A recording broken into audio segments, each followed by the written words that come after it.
sugar-coated love.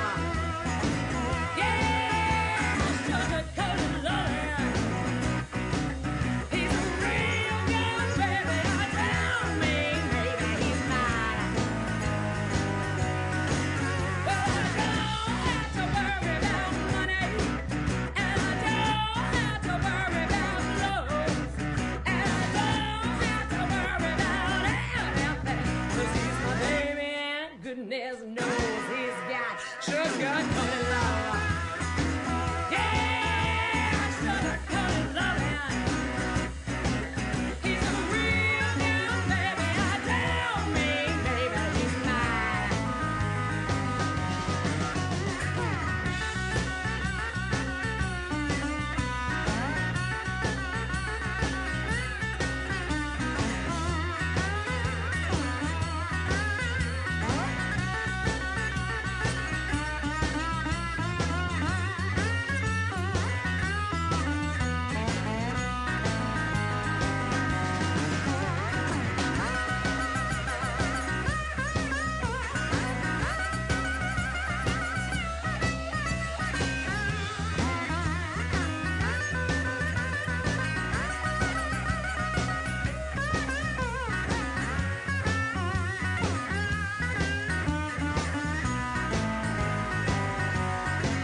Well, you can take your pick of the others. Well, you can take anyone you choose. But I'm holding on to that man of mine, 'cause he's got what I can use. He's got sugar-coated love. Yeah, sugar-coated loving. He's a real good baby. I tell me, baby, he's mine. Well, you wanna know what sugar-coated love is? It's the best kind that they got. It's the kind of love that makes you feel young, like the North Pole feeling hot. He's got sugar-coated love. Yeah, sugar-coated loving. He's a real good baby. I tell me, baby, he's mine. He's a real good baby. I tell me, baby, he's mine. He's a real good baby. I tell me, maybe he's mine.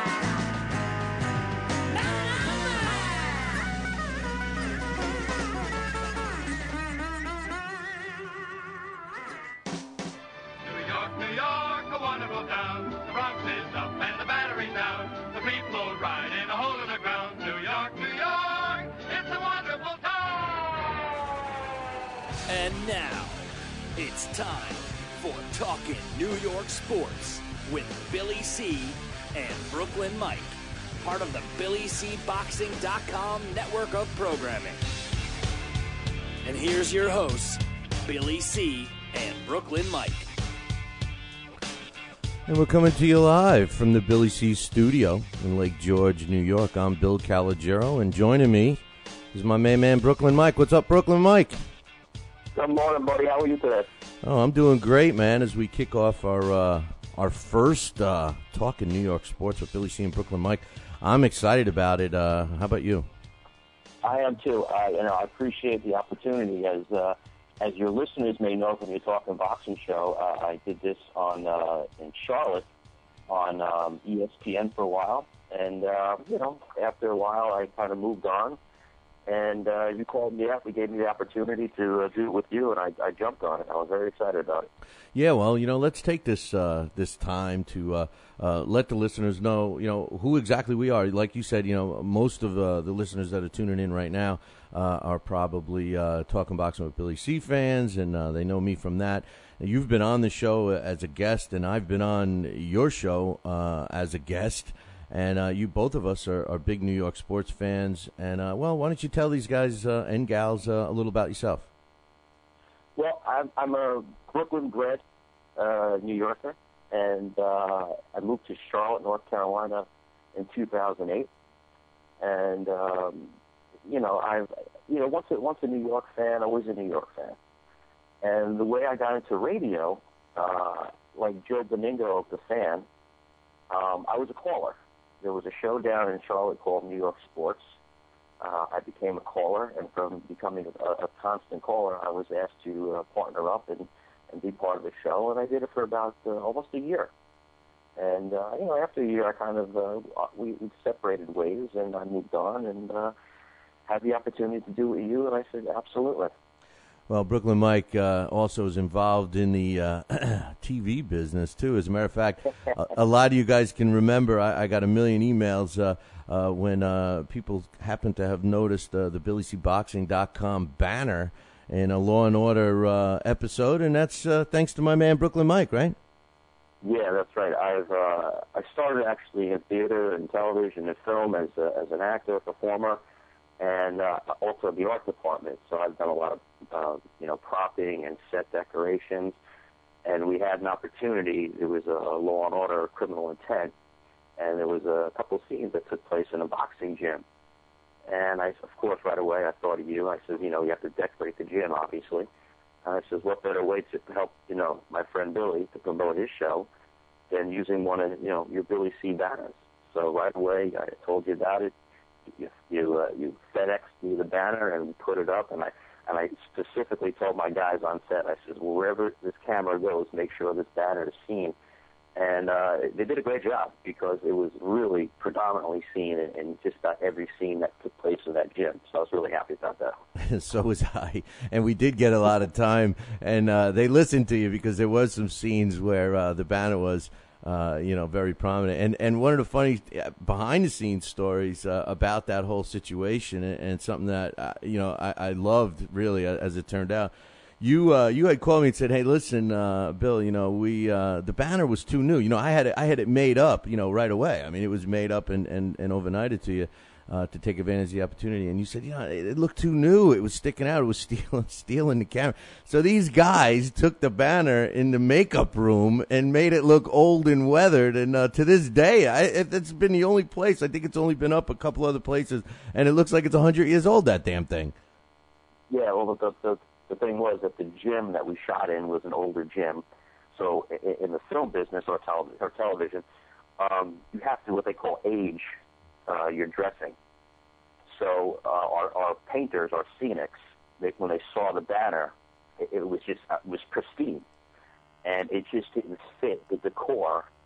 Like you said, it stood out like a sore thumb.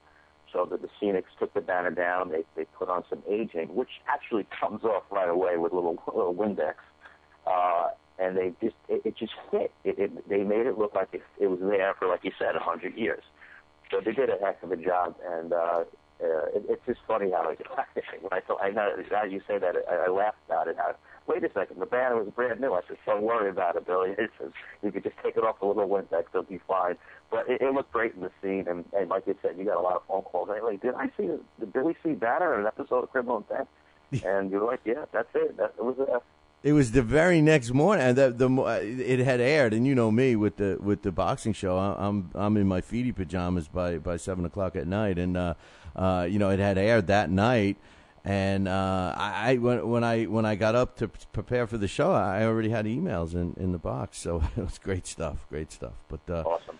Anyway, I'm excited about this show, talking New York sports. Everywhere I travel, for some reason, people know immediately that I'm from New York. And, I noticed that there's one thing about New York sports fan, Mikey, and you know this as well as I, being from Brooklyn and then moving out of state down in North Carolina. Once a New York fan, you're always a New York fan, and that seems to be the basis of everyone I've talked to. They're like, "Oh, I'm from New York," or I'm a Giants fan or Yankees fan or whatever. What is it about New York teams that just make their fans so loyal? We're just passionate, and also like a hardcore New York fan. Some people don't understand this. Is that there are two New York baseball teams. You got two New York football teams, hockey teams, basketball teams, whatever. And people say, "Oh, you must be a Yankee fan." I said, "No, I hate the Yankees." And they can't understand that. And the thing about a New Yorker, if you're a true sports fan, you're picking one of those teams because it just passed down from generation to generation. You're not. Oh yeah, I like all New York teams. That's just not how it is. I mean, there are people that are like that, but they're not hardcore New York fans. They just, I root for New York because I'm a New Yorker. Okay, that's great. Like I get into an argument with my wife all the time. If the Yankees are playing the Mets, she'll root for the Yankees, even though she roots for both, and it just drives me nuts. She said, "How could you watch the Boston Red Sox beat the Yankees?" I said, "I watch anybody beat the Yankees. It doesn't matter to me." So, and usually, traditionally, it's old team, new team, meaning the Giants, New York Giants, have been around forever, and the New York Jets, been around for 40-plus years. That's a new team, the New York Jets. So, like the Jets, the Mets, these are all what they call new teams. So, I'm a Jet, Met, Islander, and Nets fan. And now the Nets are in Brooklyn. I'm very happy about that. And then your old team, obviously, you have the New York Football Giants, you have the Yankees, you have the New York Rangers, who I can't stand, and you have the New York Knicks. So you and I think we see eye to eye on just about every one of these sports teams, if I'm correct.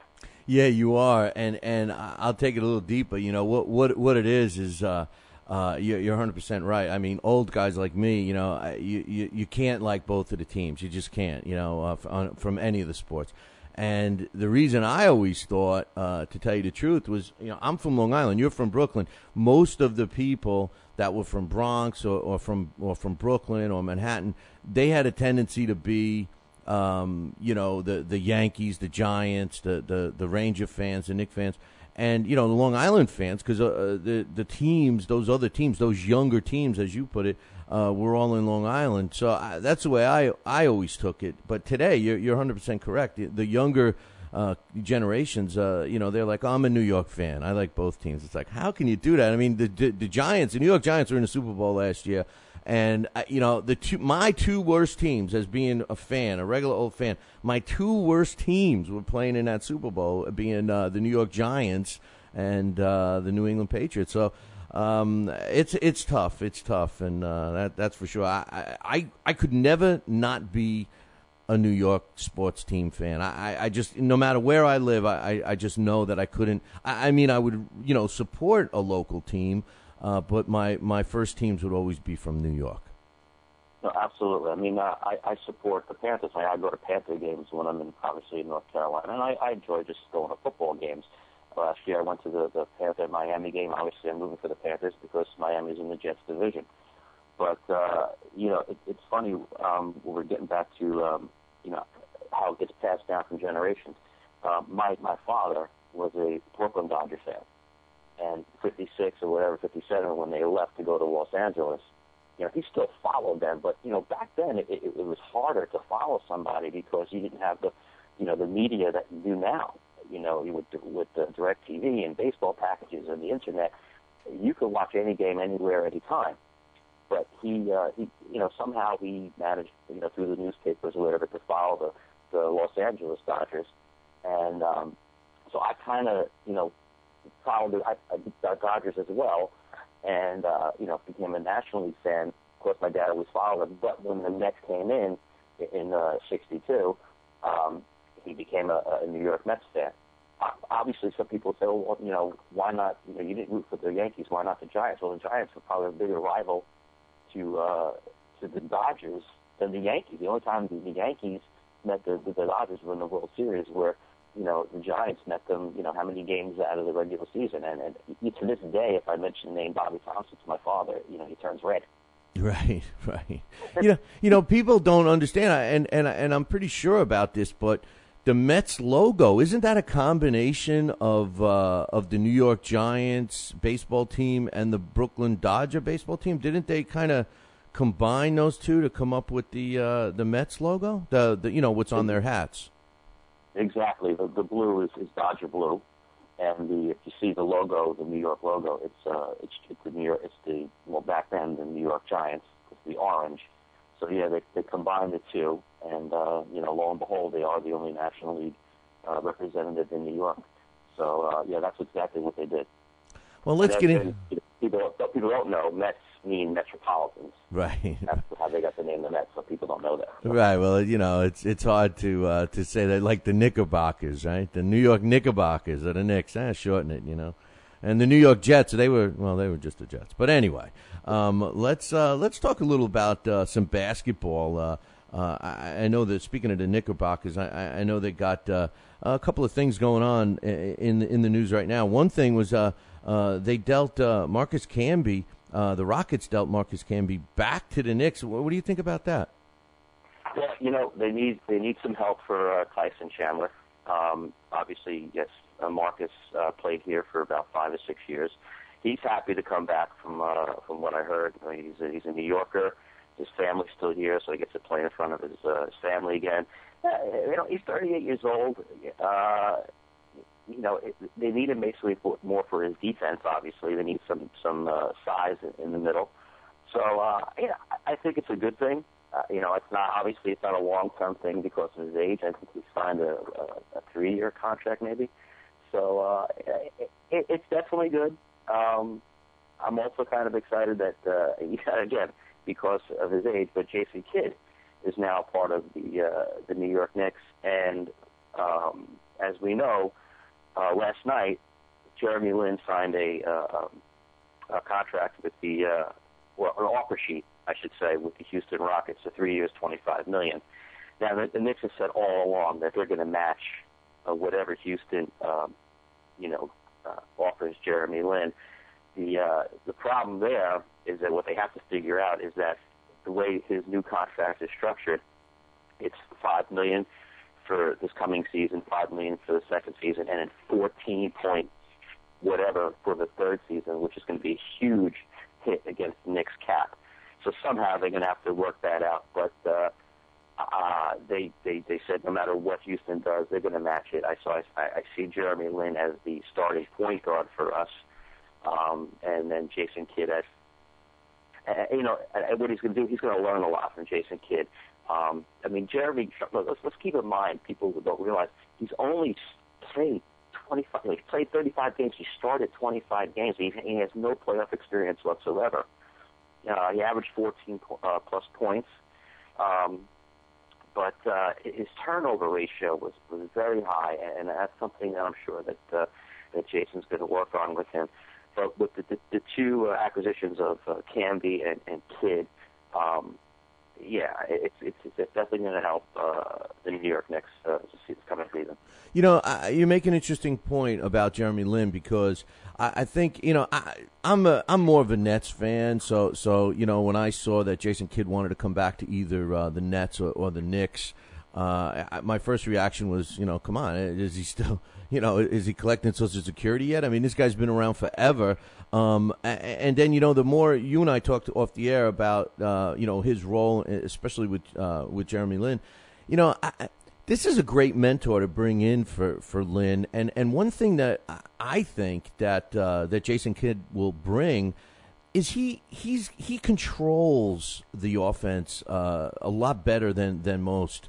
And I think that was one of the weak points with Lin. Yeah, he had a great year and everything else, but at times he showed, in my opinion anyway, a little lack of control. Do you think that Jason Kidd is going to help him in that area? Oh, without a doubt. I mean, in his heyday, Jason Kidd was probably the best point guard in the NBA. You being a Nets fan and myself, and he brought the Nets to the finals twice. So without a doubt, he's definitely going to be a great mentor and teacher to Jeremy Lin, and that's what I'm excited about. I'm not excited. I mean, Jason, again, he's 39. He's not going to be the player he was with the Nets, but you put him in for 12 minutes a game or whatever, he's still going to shine. He still can play the game. He doesn't have to drive to the basket. He's going to set up the plays. And Jeremy, without a doubt, is going to learn from him. And the biggest thing, what we're hoping that Jeremy learns, is how not to turn the ball over. Jeremy is quick. He can drive to the basket. Like I said, he averaged over 14 points last season. So the biggest thing is the turnovers, and I think that's going to be the key with Jason is how to teach Jeremy to control, like you said, to control that ball, not turn it over, because that's going to be huge for Jeremy Lin. One other thing I'll mention. I got two things to mention about the Knicks. One is Steve Novak also is coming back to the Knicks. He was on the Knicks once before. He signed a 4-year deal, over $15 million, from what I understand. You made a great point about the salary cap situation that's probably going to hit the Knicks a couple of years down the road, especially, retaining a guy like Jeremy Lin. And they're paying $15 million for Novak. I'm not sure if they even publicized the deal Jason Kidd got. Are they going to have salary cap problems? And the second part of that question is, look at the age. All of a sudden, the Knicks, with the exception of Jeremy Lin and a couple of other players, they certainly, I'm not saying they didn't improve their roster, but they certainly aged their roster. They certainly did, but sometimes, age, experience, could play a better part than youth. So I think, like I said, that's going to help. My concern, actually, with the New York Knicks is Stoudemire. I think, since his surgery when he was with Phoenix, he's been a shell of himself.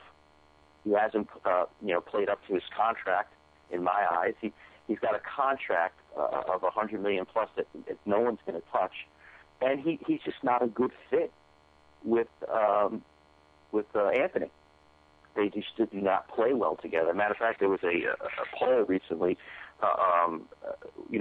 Which dynamic duo do you like better? Do you like Carmelo Anthony and Amari Stoudemire, or do you like the backcourt of the Brooklyn Nets with Williams and Johnson? And overwhelmingly, it was Williams and Johnson, because I think those guys will play very well together. Williams is definitely the best point guard in the league right now, and Johnson, six-time All-Star, great shooting guard.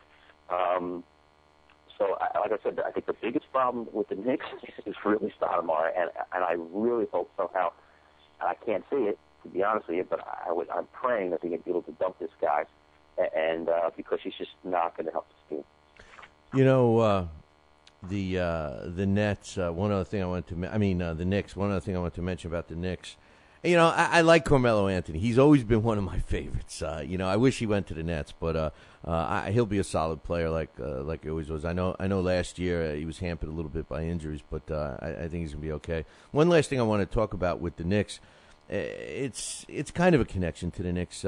Phil Jackson is in the news yesterday. I guess the Trailblazers offered him a boatload of cash to come and coach the Trailblazers, and Phil Jackson basically said, nay, I'm not coaching this year. Will he be back? What do you think? What's going on with Phil?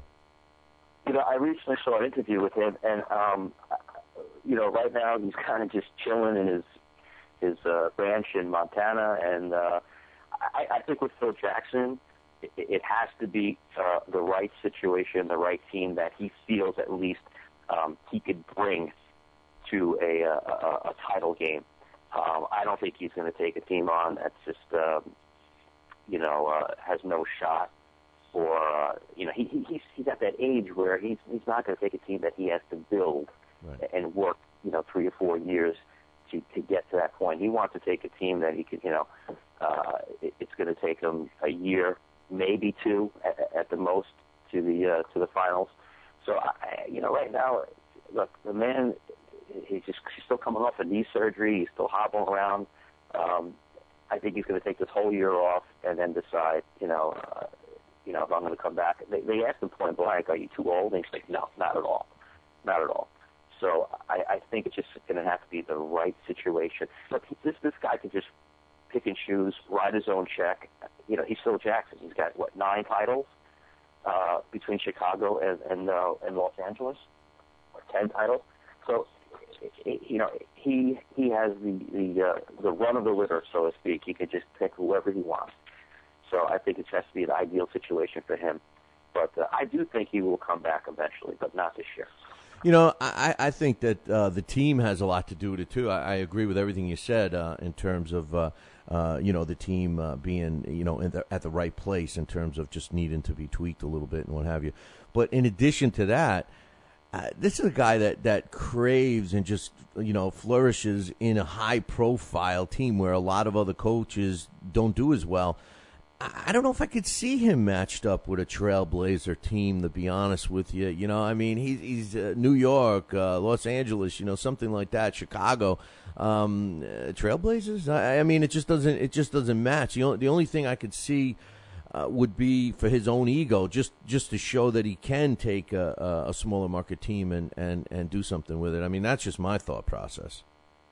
Yeah, I mean, I agree, and I think if Dwight Howard was staying with Orlando, I think that might be a team that Right. feels that he could actually take to the finals. But who knows what's happening with Dwight Howard? Unfortunately, the deal looks like it's dead right now with the Brooklyn Nets, and that's unfortunate because I was definitely hoping that he would come here.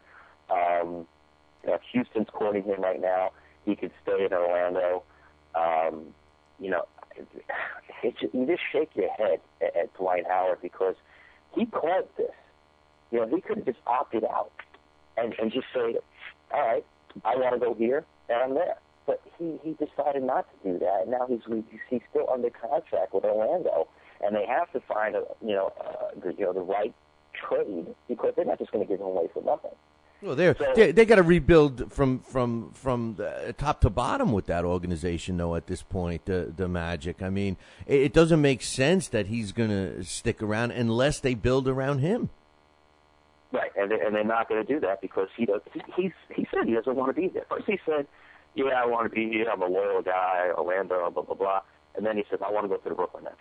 I mean, you can't throw out these mixed messages. I mean, whoever's handling his PR, they're doing a terrible job. He should really just shut up. Right. And that's the bottom line.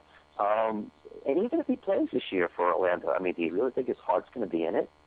So, again, he caused this by not just opting out and saying, I'm a free agent.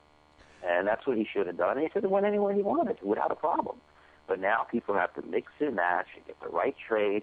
And I find Orlando is not going to pull the trigger unless they're satisfied with what they're getting in return for this 26-year-old superstar. Yeah, no doubt. Hey, Mikey, we got about 4 minutes before we take our first break, and the last thing I wanted to talk about with hoops is the Nets. I mean, we've been alluding to the Nets. We're both Nets fans. They've been in New Jersey. They started out in New York, obviously back in the day.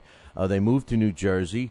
They were in New Jersey for a while, and now they're going to kick off this next upcoming season in a brand-new facility in Brooklyn, New York, your hometown. What's your quick thoughts on the Nets returning to Brooklyn, and do you think that the organization has made a commitment to field a winning team? It kind of looks so, doesn't it?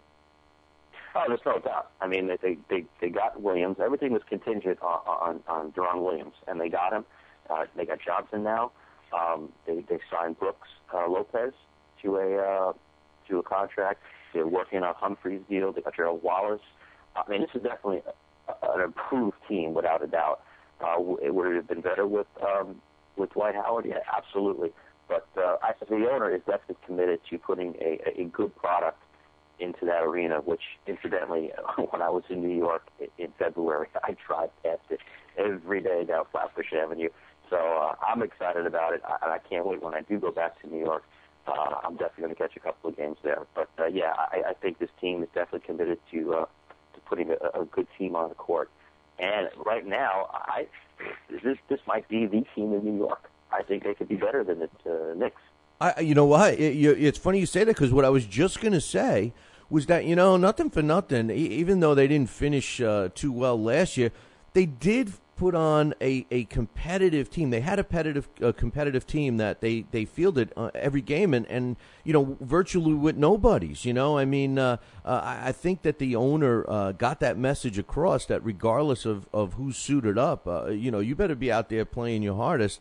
And I think the acquisition of some talent, some high key, top key talent is going to make a huge difference. Plus, the whole aurora of playing in Brooklyn and in a new stadium, I mean, that's gotta transcend to a winning feeling right off the bat.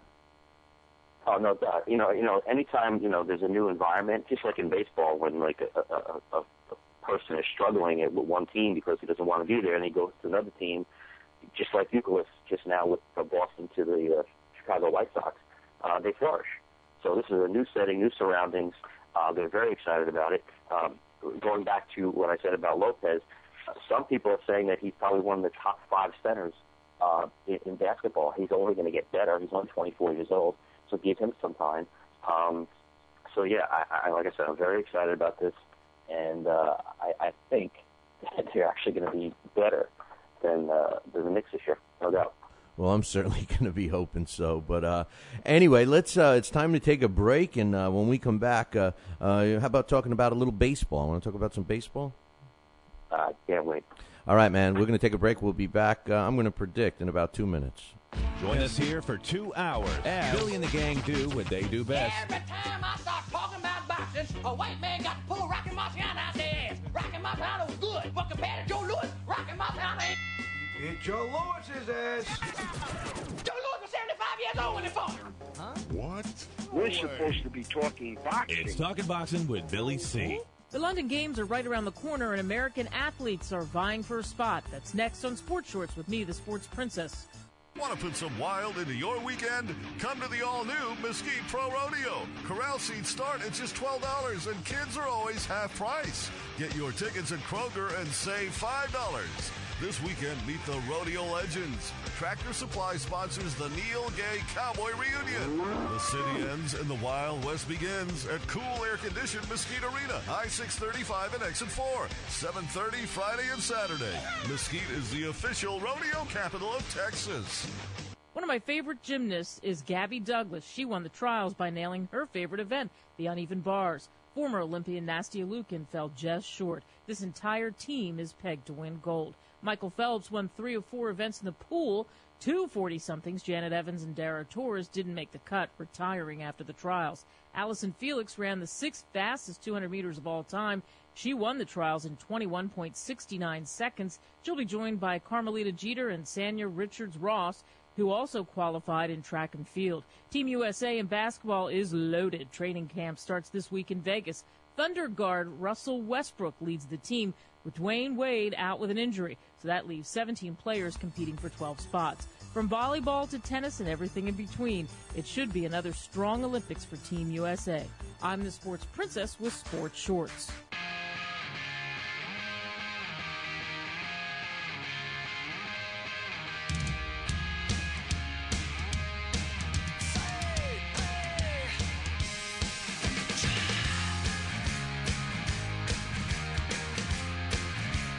And we're back. You are listening to Talkin' New York Sports with Billy C. and Brooklyn Mike. And I got Brooklyn Mike on the other line. And we're about to talk about some baseball. And we're talking New York baseball. That's Yankees and Mets. And let's talk about the Yankees first, Mikey. You know, being a Mets fan, the Yankees just irk me. And you know, here we go. We get to the All-Star break, and you know, the Yankees, you know, I'm thinking about the Yankees possibly, you know, maybe going into the toilet a little bit. You know, they get hit with some injuries, and I'm thinking, you know, maybe, just maybe, they're going to come out of the All-Star break and slip a little. They were in first place going into the All-Star break. They come out of the All-Star break, and they play a tough team yesterday in the Angels, and they come out on top 6-5. Right now, they're in first place. And it seems to me like they're in control of their own destiny. Where do the Yankees go? How do you see them in the second half? Listen, barring any unforeseen crazy injuries, this team should just roll into the playoffs, you know, winning that division. What are they, 8 games up right now? Baltimore, they have a history of floundering in the second half. I think Boston is just riddled with injuries. They did get Jacoby Ellsbury back. Tampa just doesn't have the offense, and Toronto's Toronto. And so I can't see the Yankees not steamrolling into the playoffs. That being said, you know, who knows what happens in the playoffs? And this team has done it without. You know, everybody thought as soon as Mariano Rivera went down, they said, "Oh, look, that's it. You know, look out now." But Mariano, you know, how do you forget this guy saved 45 games for Tampa? And then the fact that Joe Girardi didn't even, you know, make him the closer right away. They made Roberts the closer. I kind of scratched my head. But, you know, Soriano is, you know, he's in that role. He's comfortable. He wasn't comfortable being the setup man for Rivera. So now he's in a role that he's comfortable and he's going to flourish. They're going to get Brett Gardner back. They've lost that speed with Gardner, but, you know, they don't even need speed. They win all their games on power. they just, they're the Bronx Bombers, and that's what they do. They hit home runs. They have that short porch, and like I said, I can't see anybody stopping them. Who knows if they're going to get Andy Pettit back. I heard he's going to be throwing off, not the mound, but he's going to be starting throwing pretty soon. And Sabathia, everybody keeps waiting for Sabathia to break down, but he's a proven workhorse. He's got a 9-3 record going into the second half. I can't see anything but first place for the Yankees. Usually I have some hope that Tampa or Boston will overtake them, but there's no way they do not make the playoffs, especially now you have the extra added wild card team. But, be that as it may, the Yankees, like I said, should take first place without a doubt. The thing about the Yankees that seems to have been their M.O., really, for at least going back for the last 10 years, is they plod along. It's business as usual in the first half of the season, and then the All-Star break, maybe they falter a little bit. And then all of a sudden, the last month of the season, they always have a tendency to all of a sudden get healthy, number one, and start hitting their stride. And they're a playoff team. This is a team that is built for depth. They're built to overcome injuries that would crush other teams like the other team in New York, and they just take it in stride. And as much as I'm an anti-Yankee fan, and I'll be the first to admit it, I can't stand them. I'm usually rooting for any team that's playing against the Yankees. They're the model franchise. Now, granted, they have unlimited funds. They can bring in, it's like a rotisserie team with the Yankees at times.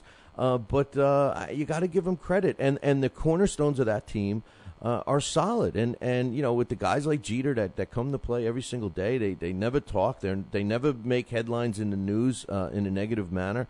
You know what? You got to give credit what credit's due. And I agree with you. They're going to be there. The question is who in the other divisions have a shot at least keeping them out of the World Series, or at least keeping them, honest. Does the White Sox who have really, turned it on as well in the Central Division, and of course Texas, and I'm still not ruling out the Angels or the A's. The A's seem to be a sleeper team to me. What's your thoughts about the other teams and how they're going to fare against the Yanks?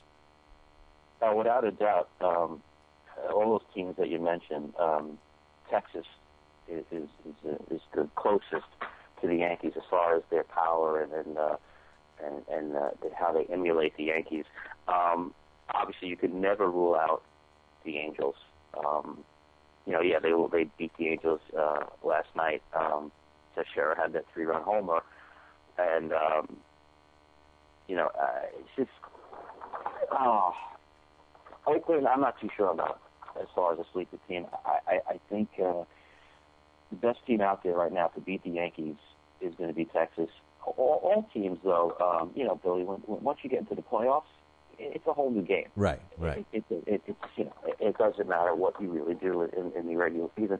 And as far as the unlimited funds, that helps the Yankees get into the playoffs, but it's not going to guarantee them a World Series victory. Again, you got to see who's healthy, who's hot, and I think once the playoffs start, it's open to anybody.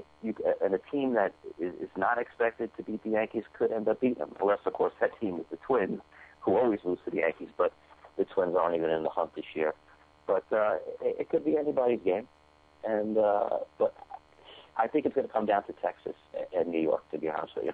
Yeah, I have to agree. The only thing that makes me nervous about Texas is, when they go into a slump, they go into a deep slump. I don't mean for long term, but they just look awful. It looks like a tale of two teams when Texas looks bad. And the Yankees, I know you could say that. Sometimes the Yankees get blown out, but very, very few times do they do. They're a solid team, from top to bottom. And speaking of the Yankees, Reggie Jackson, which obviously, was known for being a Yankee. He also played for the A's. This was a guy that was very vocal about the steroid use and with Roger Clemens, and it got pretty heated. According to Reggie Jackson, he spoke with I'm sorry, Andy. Who was it? It was Clemens, right? With the didn't he make? No, he actually Reggie. he called out, I hate call out, but he mentioned A-Rod. Oh, that's right, A-Rod. I'm sorry. How his numbers will be clouded because of steroids. Because of his admission to steroids. That's right. It was because Clemens was in the news for it so much. But no, you're right. It was with A-Rod, and according to Reggie and A-Rod, they both spoke and passed it up. But that wasn't good enough for the Yankees. They banned him from coming to the games, from being in the clubhouse. What's your thoughts about that? And you know how the Yankees are with tradition, and Reggie Jackson is, he didn't get the nickname Mr. October for nothing. Right. I think the Yankees just acted upon that because they had to do something, and that's not going to last forever. I mean, he'll be back within the next 2-3 weeks, and however long Cashman decides, okay, you can come back now. But really, I looked at it. Number one, he spoke to the Sports Illustrated writer. I don't remember his name right now, but he thought this stuff was like off the record. I mean, it wasn't like an interview he was doing. It was like just you and I chatting. And so I look at it, I said, what did he say that was so wrong? I mean, everybody knows that Alex did steroids. He admitted it. He admitted it. That was the whole thing. Absolutely. And if you remember, when he admitted it, and they had that stupid press conference in Florida, Alex, he kind of played it off like, it was my cousin and I were kids, and we were kind of experimenting, and he would inject me, and I was like, time out. Number one, it just wasn't his cousin. He had somebody. You don't get somebody like a family member just to inject you. You're putting something into your body, and you're going to want to know what it does, what's the effect. He just kind of played it off like it was like a couple of times. It's nonsense. And also in that press conference, they were not allowed to have follow-up questions. Now, when's the last time you heard of a press conference where you can't have a follow-up question? It was just to protect Alex. But back to Reggie, again, what did he say that was wrong? His numbers are going to be clouded because of steroids, just like Bonds and Mark McGwire and Rafael Palmeiro. They're all clouded because of steroids. The thing with Alex is that he did say that he did admit it, and we'll see how the writers take to that, when 5 years after he retires and it's time for them to vote him into the Hall of Fame. The other guys that I mentioned were so adamant that, oh, no, I didn't take anything. Well, they'll never see the Hall of Fame, at least not when they're alive. They won't. But, again, Reggie, he spoke the truth. He didn't, bash Alex. He just said, look, his numbers are going to be clouded because of the steroid use. What I didn't like about Reggie is that it was just poor timing to talk about Gary Carter. Now, I'm a big Gary Carter fan. He was an integral part of giving us a World Series victory in 1986. I'm a huge. The only jersey I have is a Gary Carter jersey. So it was just bad timing on his part to talk about that, considering we just lost him at 57 years old to brain cancer. So that's the only thing that bothered me about the Reggie's comment. And look, let's keep in mind, you and I, anybody else on the radio or on television, we all discuss, who should be in the Hall of Fame and who shouldn't be in the Hall of Fame. Why not players? You don't think they discuss it? And it was, like I said, it was not an interview. It was just him talking to a Sports Illustrated guy, supposedly off the record. He said a few things, nothing derogatory. But they came out in public, and people made a bigger deal about it. Personally, I think they made a bigger deal about it. I don't know what you think. Yeah, we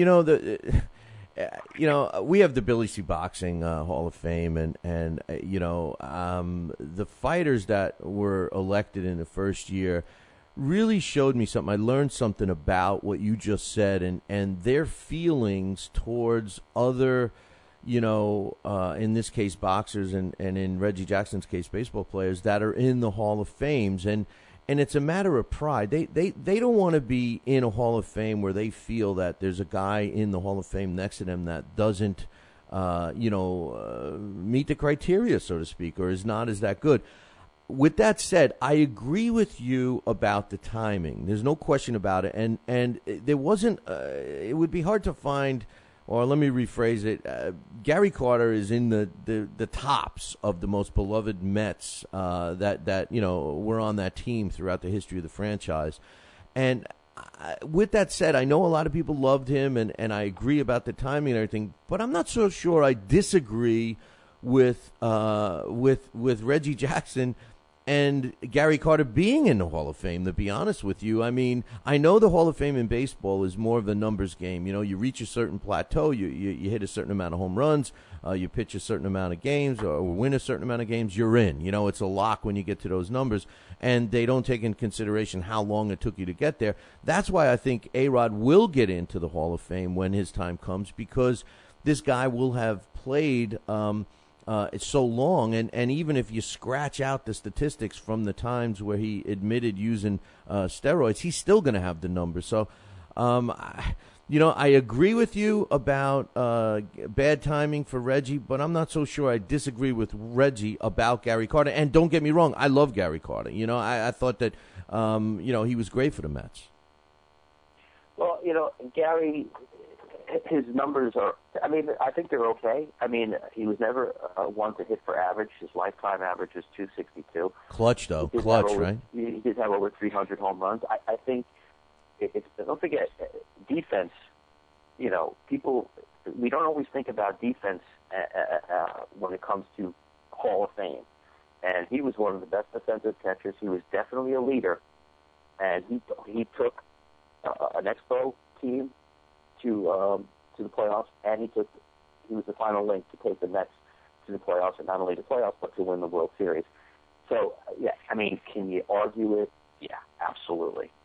Does he have, Mike Piazza numbers? No, nobody has Mike Piazza offensive numbers.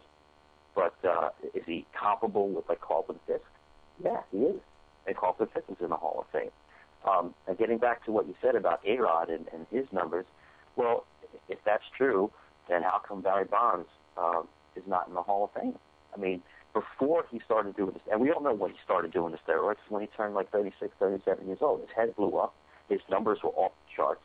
And you don't have numbers that increase when you get to that age. They start to your talent starts to decline a little bit. So we know when he did it. So if you take all his numbers before 36 years old, okay, Barry Bonds, without a doubt, is a Hall of Famer, and he was a five-tool player, but he's never going to see the Hall of Fame. So it's because of A, the steroid use, and B, I just think that writers have it in for him because he was just nasty to the media. True. So do you think because A-Rod has a better relationship with the media, that's why he'll have a better chance of getting in? Or do you think it's because of the numbers? Because you're going to compare numbers, Bonds' numbers are better than A-Rod's right now. I think it's a combination of both, and I think that it's I think you got to sprinkle in the fact that he ended up with the Yankees and Derek Jeter, because Derek Jeter has taught A-Rod to keep his mouth shut. When A-Rod first got to the Yankees, he was in the papers. He was the back page. He was the main story a lot. I remember seeing at the time. I guess he's has split up with her, but his gorgeous wife. He got caught cheating on her. He bought paid her off basically to keep her mouth shut, and all of that stuff has went away. You don't hear him saying anything anymore. He's followed the Derek Jeter rule, and I think that in the long run, that's going to help him. So I don't know, man. It's a tough question. And as far as what's his name goes, the Giant there, you forget his name, Bonds, of course. He, the thing about Barry Bonds is all you got to do is look at footage when he was with the Pirates. The guy looks like 1/4 of the size. When Barry Bonds and Bobby Bonilla were nailing home runs back and forth for the Pirates. There were two young guns, up and coming sports, stars, and now you look at Barry Bonds, like you said, he ballooned up. His head got bigger. He got muscles on his eyelids. I mean, he might have been juicing a lot earlier than we think. Well, I don't. Personally, I think what I've read and all the interviews that I've seen, I think it started at 36, and he went to he was 42, 43 years old. And if you look at those numbers, his especially his home runs balloon the other years where he hit home runs. That's not normal. That's not natural.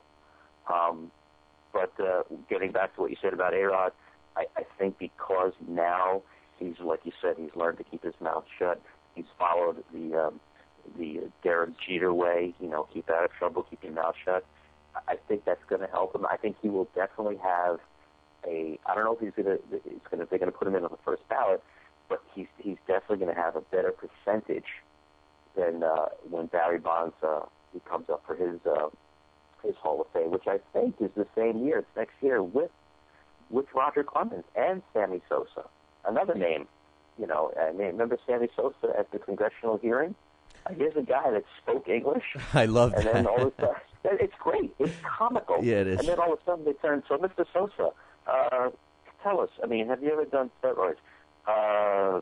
Steroids? What do you say? Come on, stop. You speak English. It was a joke. I know. And then Mark McGuire said, I'm not here to talk about the past. I'm here to talk about, teaching the kids, the present.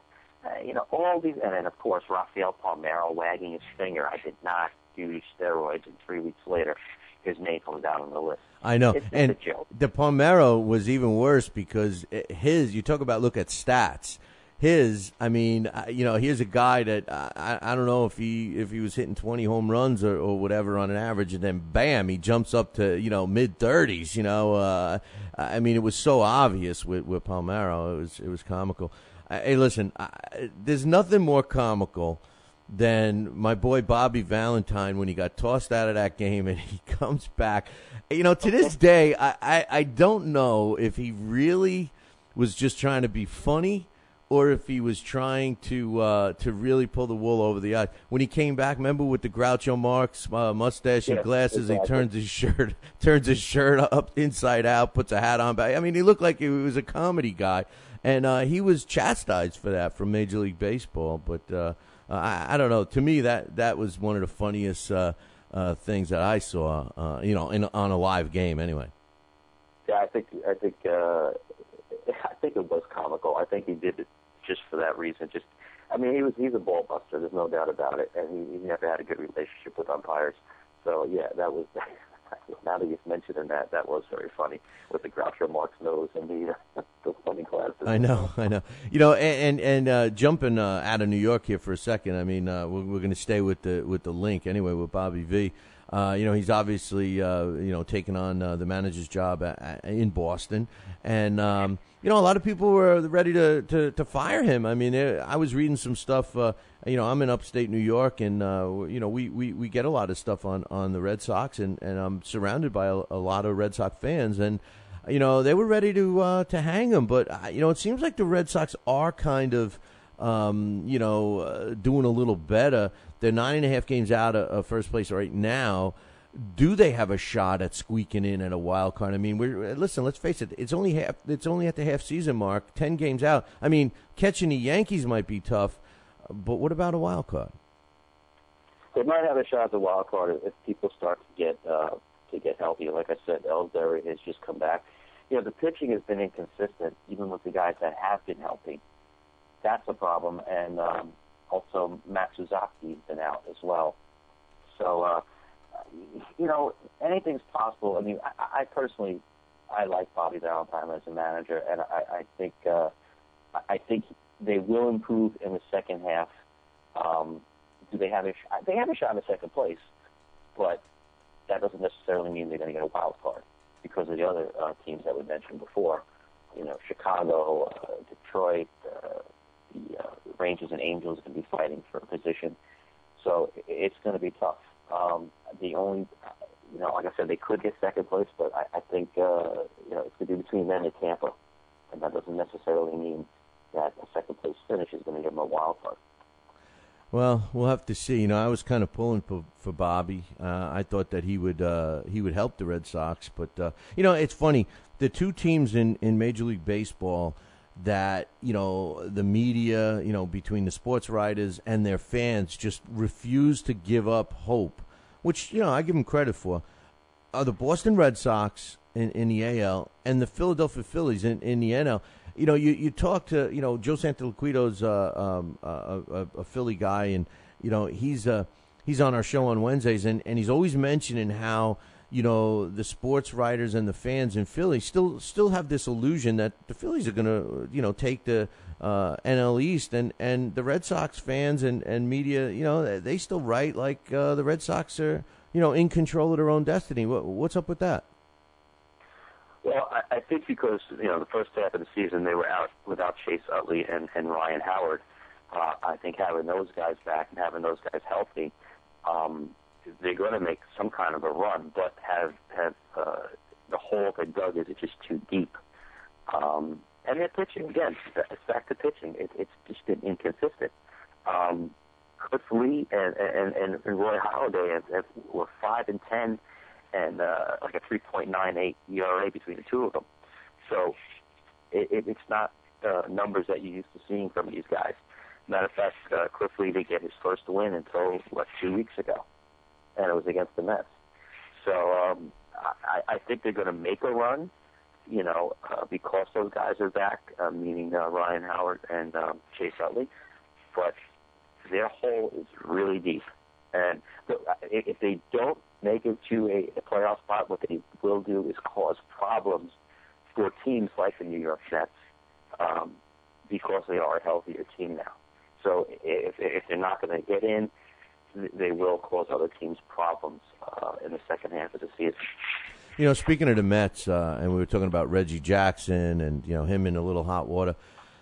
Nails, Lenny Dykstra, one of my favorite players during that great era of the Mets in the 80s.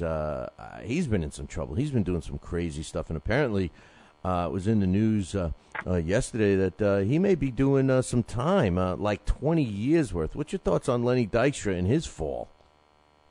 Yeah, Lenny is, I think they said, he can do about 20 years for memorabilia or whatever it was, and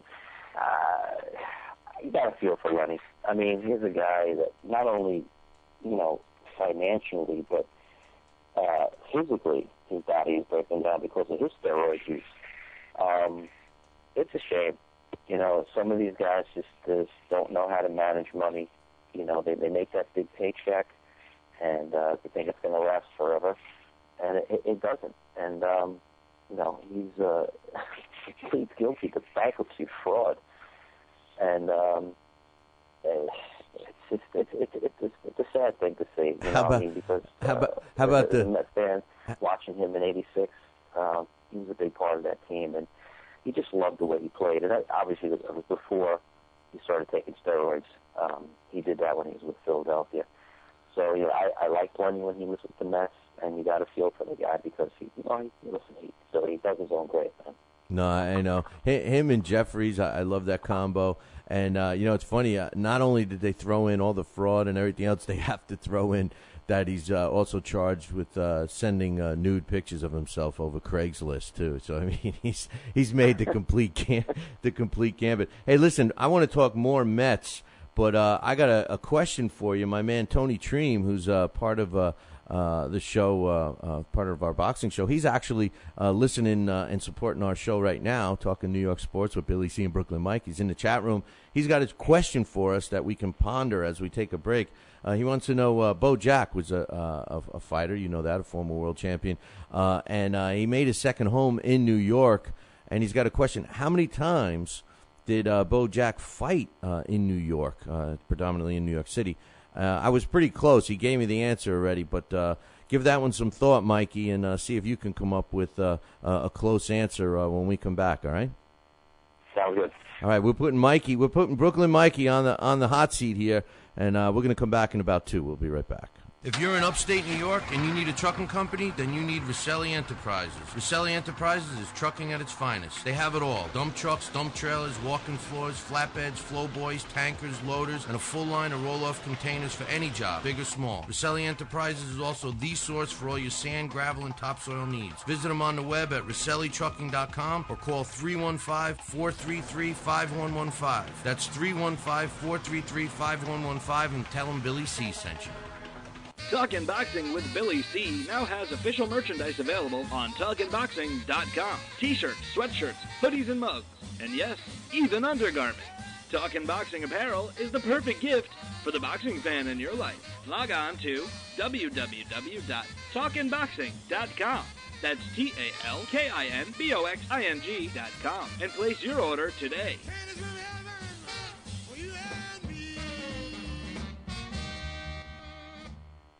We've got a great matchup tonight. Fighting out of the left corner is the #1 ranked contender. No, he is not. I'm sorry, but who are you? I am the IBO computer. I am programmed to provide only fair and unbiased boxing rankings. This fighter is the number 15 ranked contender. Fair and unbiased boxing rankings? That's a new concept. Actually, it is not. The IBO has provided unbiased computerized rankings for many years. Well, we've still got a great fight tonight, folks. In the left corner is the number 15 ranked contender. The IBO, the champion of integrity. Learn more at IBOBoxing.com.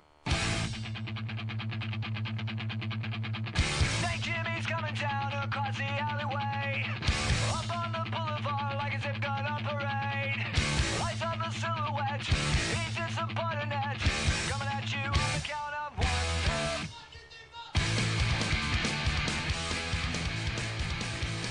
one. And we're back. You're listening to Talkin' New York Sports with Billy C. and Brooklyn Mike.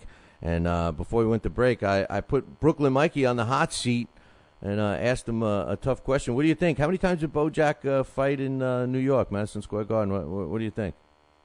Bojack, he was a Southern guy, so he was from Georgia.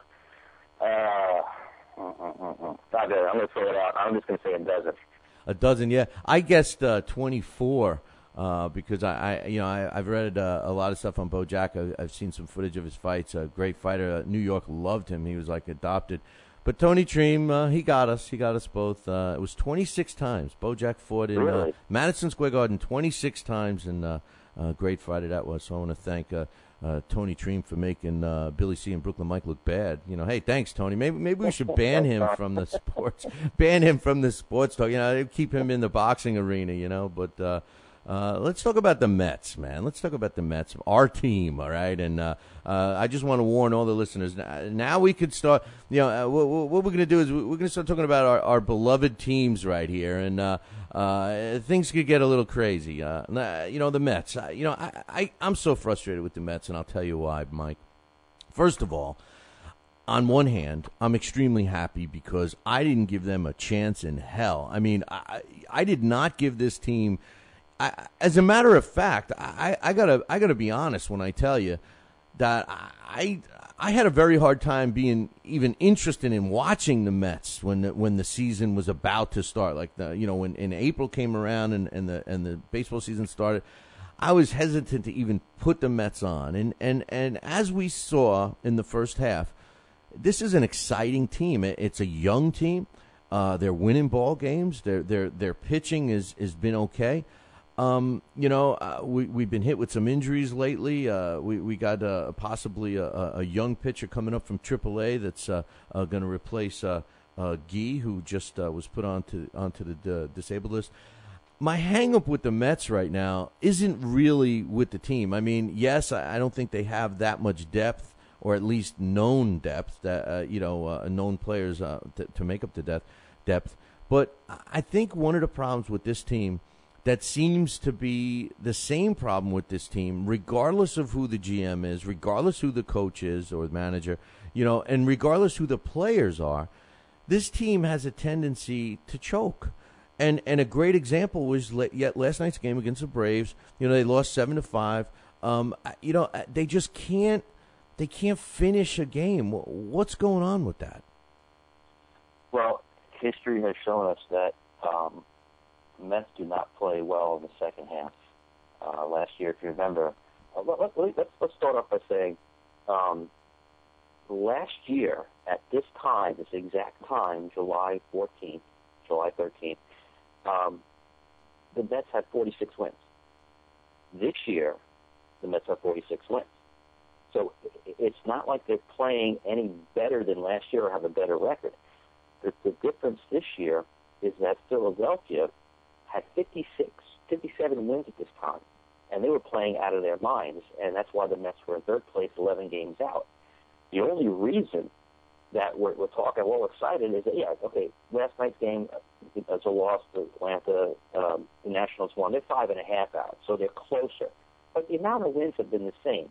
That being said, they're dealing without Jose Reyes, who was our catalyst for, the 7 years that he was here. It's very, very scary thought that, we have Atlanta and Washington the next 6 games.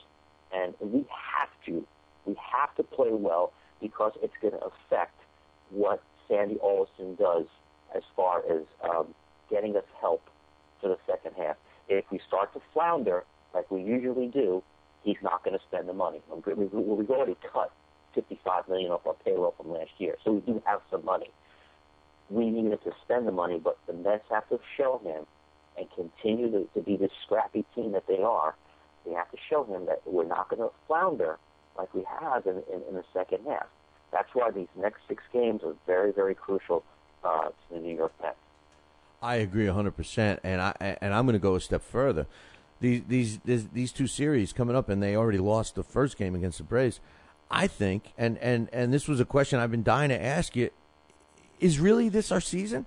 I mean, think about it. If the Mets lose, if God forbid the Mets get swept, or the last 10 games they're 5-5. If the Mets lose both of these series, especially with the Nationals, if they lose both of these series, if they manage to win 2 games out of 6. Is the season over? I mean, they're 5.5 games out of first place right now. The Braves are in second.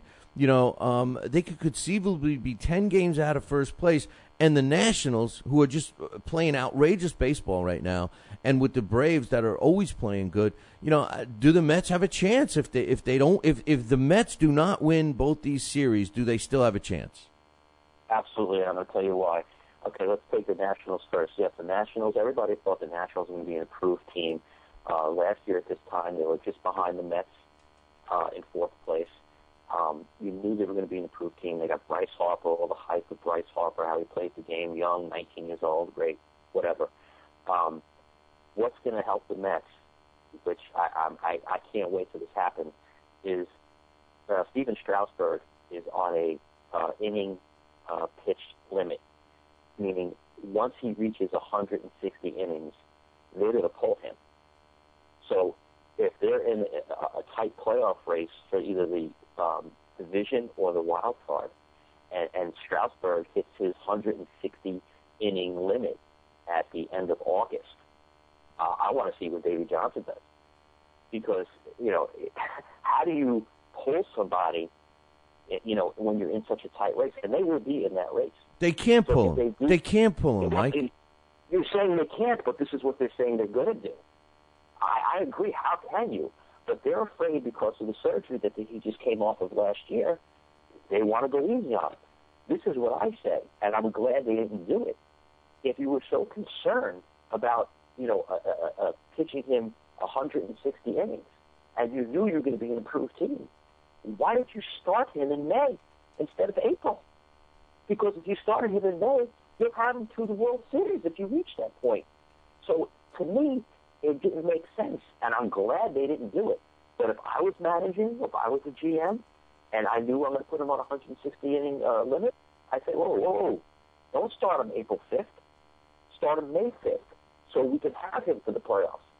So I'm very interested to see what they're going to do when it comes down, when he hits that limit at the end of August. As far as the Braves, go, listen, they have pitching woes, okay? Ben Sheets, who hasn't pitched in 2 years, is starting on Sunday's game against Santana. So, they have their problems as well. Again, if like you said, the Mets only win 2 out of 4, is their season over? No, it's not over. Okay? Do we want them to win 4 out of the 6? Of course we do. So I guarantee you, they're not going to start the second half of the season like they did last year, losing 12 out of 14 on the West Coast. At least they're on the East Coast. After these 3 6-game series, they go back home. So I think the next 14 games is not going to be a 2-12 record like it was last year. Both teams have, as far as the Braves and the Nationals, they both have question marks with pitching, and as we do as well. But if they do lose these two series, I don't think it's the end of the season by a long shot. Well, now you're playing wild card because, in my opinion, I mean, unless those teams just fall apart, like you're suggesting, I can't see the Mets falling down double digits possibly after these 6 games and still being in it. When their own team is questionable. Now, 2 things I want to point out. First and foremost, the Strasburg issue. That is, I mean, you learn that as a coach. I remember coaching, in the Little League level and stuff like that. And that's the first lesson I learned in a tournament was never, ever, ever, ever, ever, I can't emphasize it enough, look past the game you're in. Always play the game you're in to win. And with that mentality, you can't put a limit on your ace like that. I understand the repercussions from surgery and everything else, but man, if you're in a pennant race, you're in a race for the World Series, which, let's face it, that's why they're playing the games. They're playing 160 games to get to the World Series. I mean, that is what it's all about. I can't see a manager or a general manager that's going to turn around and say, "Oh, we got our guy. We're deep in the race here. We're the headline. We're the front runner. He reached his limit. He's been pitching great. Time to pull him." I just can't see it. It would be such a rookie move. It would be a stupid move, and you just can't assume that this guy's going to get you to the World Series next year. All these things fall into place, Mike. You know that certain things surrounding a pitcher. This guy's pitching one game at every 5. So obviously the other 4 games, the other pitchers, the hitters, the fielders, everybody else is doing their job. So I mean, you can't pull that out of that formula and hope that he's going to be strong next year and maybe you guys will get a shot. I just think there's too much on the line. Professional sports, specifically baseball, there's just too much money invested. I think it would be a Bush League move for them to do, especially with the money they have invested in this guy. I just can't see it happening. Well, you said, it would be a rookie mistake, but, Davey Johnson is managing his team, and he's no rookie. No, I understand. I understand he's no rookie, but, I agree with you. So, I mean, I think that if they are in the race, I myself can't see them pulling this guy. I think nowadays, we baby pitchers. We baby them. I mean, how about when Santana threw the first no-hitter in Mets history, he threw 134 pitches, and everybody's like, should you have pulled him? And come on. Could you imagine? Well, let's go back to the 70s when you and I were much younger and were watching let's say Nolan Ryan. Did you ever hear the word pitch count? Never. He's on the mound in the 9th inning and he's throwing his 142nd pitch. Did you ever hear it? Did you ever hear us saying, "Oh, you know what? This year we should only let him pitch 150 innings"? You never heard that kind of nonsense. Relief pitchers. Oh, you got a specialty lefty. You got a setup man. You got a this. You got a that. Bruce Gossage used to come in and pitch 3 innings, 7th, 8th, and 9th. And shut teams down. I mean, to me, it's a joke how we baby pitchers. And then when you do that, you're under the microscope. Okay, Santana since the no hitter has been 3-3 and this and that. I mean, stop. I'd be surprised if they really pull this guy after 160 innings if they're in the playoff race. I think the fan base is going to go nuts. I'm hoping they pull him because obviously I want my Mets in there and I don't want to face Strasburg if I don't have to. Right. So I'm hoping they pull him. I think the fan base in Washington will go nuts. And here's the other thing that I scratch my head. Why is it 160 innings? Okay? Why is it not an actual pitch count? You could pitch 5 innings one game and throw 78 pitches. You could pitch 5 innings another game and throw 97 pitches. So again, with this inning stuff, and it just doesn't make sense to me. No. I think we're too easy on our pitchers. Let them go. I mean, and if you ask a guy like Nolan Ryan, Steve Carlton, Jim Palmer, they're going to say the same thing. These guys just went out and they're workhorses. So again, I don't think that they will actually stick to their words and pull this guy completely after 160 innings. No, you can't. And the game has changed. I mean, let's face it. You know, everything's a situation. You know, the statistics. I mean, baseball's always been a game of statistics, but now it's crazy. I mean, you know, righty lefty. Hey, we got a left-hand hitter coming up. Make a pitching change. You know, I mean, if I'm coaching in the majors today, you know, I'm using that to my advantage to eat up my opposing pitching staff. You know, I mean, how many times you're in these tight games, and next thing you know, they don't have any pitching left, and your game is tied in the bottom of the ninth, you know, and now what do you do? You know, I mean, I think that they overmanage. They overmanage. And with that, let's talk about Terry Collins, you know, because I'm not a big Terry Collins fan. And what's that? I said, are you serious? Well, okay, guys, tell me why. I'll tell you why, all right? I think that Terry Collins does not I don't think he does the right thing at the right time, specifically with pitching, and I'll tell you why. You know, the other night, you know, before the All-Star break, you know, we see a pitching. As a matter of fact, it was with Chris Young. Chris Young, it was a day game. Chris Young was going into I believe, the 6th or 7th inning, was doing very well. And then all of a sudden he starts giving up hits. It's like he's throwing batting practice. At that point, a good manager knows his team. A good manager is going to say, all right, this kid's done. He lost it. And I agree with you 110% that we baby our pitchers. Pitchers today, you jump for joy if they can get through 6 innings, you know, which is a joke. You know, talk to Tom Seaver and let him tell you what he thinks about that. You know, and you know, 6 innings, you know, if we get to 6, we go to our 7th inning guy, and we go to our setup guy, and we go to our closer. I mean, you know, and one of those guys falter, the game is over, right? But Terry Collins, it's his responsibility, whether he puts it in his pitching coach's hands or what. He sees his pitcher having trouble. Why doesn't he make that move then? Instead, he leaves him in there. He gives up the solo shot. Then the next thing you know, he gives up three doubles in a row. And the game, all of a sudden, that was a 2-run ball game. They're down by 5 runs. The same thing happened yesterday. The same thing has happened a lot with this team under the management of Terry Collins. Now, I will say this. It's happened with the Mets a lot, regardless of who the manager is. For some reason, they stick with these guys too long. Why is that? Bottom line. Our bullpen stinks. We have the worst bullpen in baseball. I mean, if your choice is to hope your pitcher gets through it and pitches out of trouble, or go to this terrible bullpen that we have, I mean, who do you want? John Roush, Ramon Ramirez, who do we want? Batista? Now we're stuck with Batista as the 5th starter now. Okay. Well, they're talking about Harvey. Atrocious. They're talking about bringing up Harvey, right? The kid. No, not yet. Not yet. They didn't pull the trigger yet. Right now, they're talking about, well, number one, they're praying that Chris Young stays healthy, which history has shown us he does not stay healthy. Number two, they're going to start Miguel Batista. They're going to put him from the bullpen. Yes, 31-year-old Miguel Batista, and he's going to be our 5th starter. Okay, he's a Band-Aid. Okay, that's all he is. He does not. There's no way that he's going to, go the whole season. They're going to have to bring up Matt Harvey from AAA.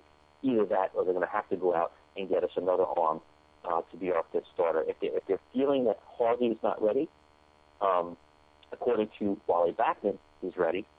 But they're feeling that they're afraid that if he comes in, he starts getting shelled. That's going to affect his psyche. That's what they're afraid of. Again, it's how we baby these players that drives me nuts. So I think, going back to what you said about Terry Collins, if he had a decent bullpen to go, listen, he doesn't have Girardi's bullpen. You want to talk about micromanaging? Okay, there's the guy that micromanages, Girardi. I can't stand him when he goes to that big giant book in the dugout. He's got talent in that bullpen. We don't have it. Our closer, before he got injured, Francisco, I had a 4.97 ERA, Billy. That's almost a 5. I mean, it's terrible. And Purnell, yeah, I mean, he throws heat, but he throws it straight. Right now, he's doing okay, but who knows if that's going to be consistent. It's not. So, listen, I think what Terry Collins has done with what he has been amazing. That I gotta give him credit for that. He doesn't have, or maybe he does. You know, maybe he has more talent than we think. I mean, some of the young players on that team are phenomenal. And now I don't know if that's just the lack of the other teams knowing them yet. The statistics now are going to show us this because, you know, they've all gotten a chance to face them. The books are going to be out on this team for the second half. So, and I agree with you about Parnell. One thing I wanted to mention about Harvey, you know, the Collins said in an interview yesterday that, hey, if this kid's ready, man, now's the time. Bring him up. You know, we don't want to baby anybody. He's definitely mirroring what you're saying. But the knock on Harvey is he's got one pitch. He's got a fastball. He's got a fastball that yes, he can get into triple digits. Yes, he's throwing 97 miles an hour on a regular basis, but that's his only pitch. And we both know in the major leagues, every single friggin' batter can hit a fastball. Right. If it's straight, you're going to hit it. I don't care if it comes in at 102 miles an hour, you're going to hit it. However, Larry Backman did say he's definitely making progress. I mean, look, he's 7-4. He's got a 3.39 ERA. And he's got 102 strikeouts in 98 innings. I mean, it's not bad numbers. You know, let him come up. Let him get rocked in game. I mean, try him out. Don't forget, it's not Terry's decision. It's Sandy's decision if they bring him up. It's not Terry's. Terry has input. He could suggest. Sandy's the one that's going to pull the trigger and say, all right, I'll give him to you. And that's what we got to look at. Sandy says, okay, let's do it. They're going to experiment with Batista. They're going to hope that Chris Young stays healthy, and we'll see how that goes.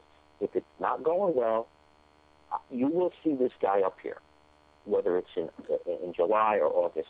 You will see Matt Harvey make his major league debut for the New York Mets without a doubt. What's our other options for the Mets? I mean, you know, Sandy. You know, listen. If I'm in Sandy's position right now, I'm saying to myself, we're in the hunt. I mean, come on. You don't have to be a brain surgeon to figure out. You know, right now you're a game and a half out of the wild card if it was going to take place today. You know, yeah, we're 5.5 games out of first. We're playing, you know, probably the most important 6 games of the season as of now, right now. You know, I'm saying, yes, we're in the hunt. It's time to open up the checkbook. You know, is there somebody outside of our farm systems that we can bring in that's going to help this team, carry this team, you know, through the rest of the season and make a run? You know, they can't be sitting back like they're. Come on, let's face it. In the beginning of the season, they did not think. I don't care what anybody says. Nobody between us as fans or you know, with the powers that be with the Mets organization had I don't care what they say, they couldn't have possibly have thought that they would be in the position they're in right now with the team that they had. I'm sure that they're all thankful of it, and now's the time to make the move. Show you know, the team, the other players on that team, that you do want to make a splash. What's out there for us? Do we have any other options other than our farm system?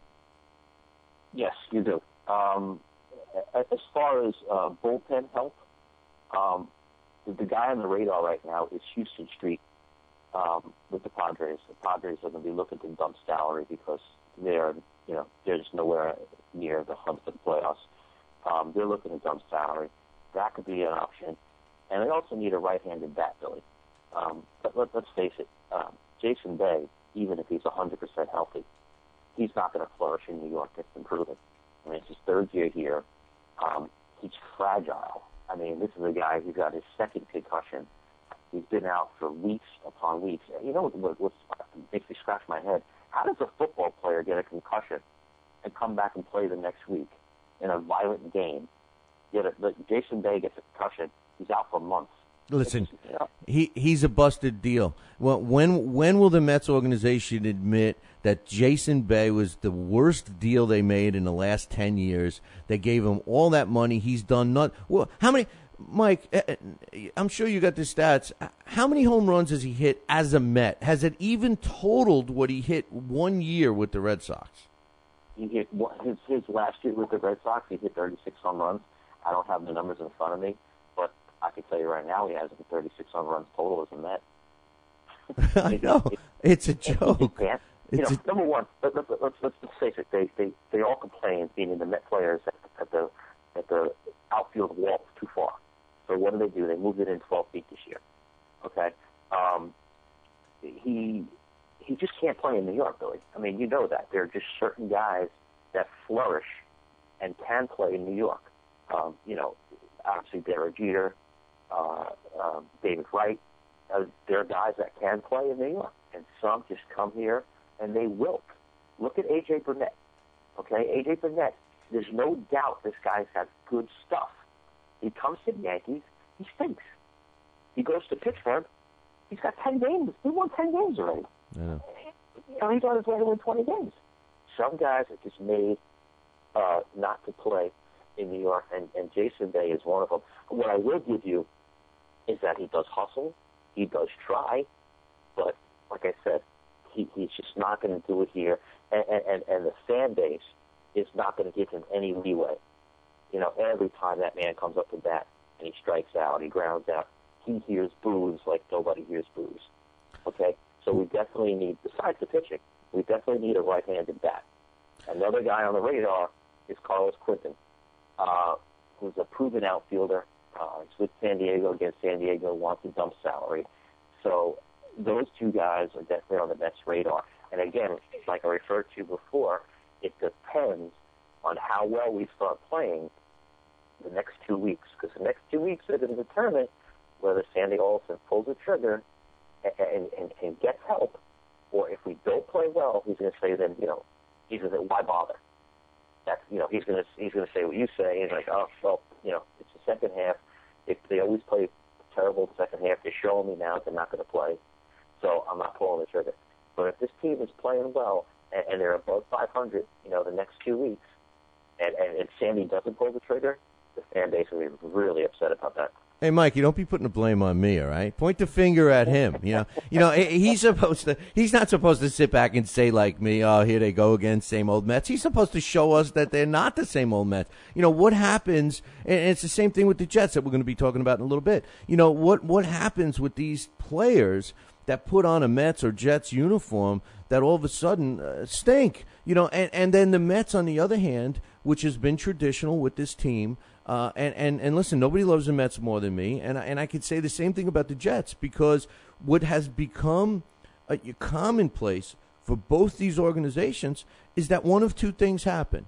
Either what's happening with Jason Bay happens with the Mets, where you get a star player, you bring him over to your team, and he basically sucks, or the other side of the coin, where you get a young player who's doing very well, and you let him go, and then he becomes a superstar someplace else. How many times has that happened? Of course, our man that the Marlins picked up, I mean, I thought that was the biggest mistake, letting him go last year. Yes, Tejada's playing very well, and Tejada is doing good, but he's no Jose Reyes, and I mean, you can go back and look at other players with the Mets that have done the same thing. An old pitcher that's old now, the Mets gave up on him in 2 years. Pat Mahomes, he's still pitching, this guy, and the Mets gave up on him after 2 years, and or maybe 3, but it's the same thing that they do,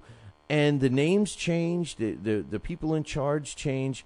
But I'm starting to think. I mean, I know that the Jets have the Joe Namath curse, but what's with the Mets?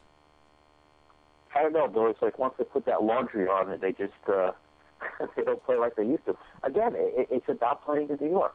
I think the last Met that put on that uniform that actually lived up to his contract was Mike Piazza. Mike Piazza came here. His numbers didn't diminish.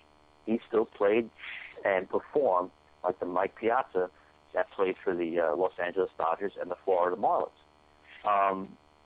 It's the psyche of New York. You're under the microscope. You're scrutinized here. There's so much media. And again, what we talked about early in the show, the passion of the New York sports fan.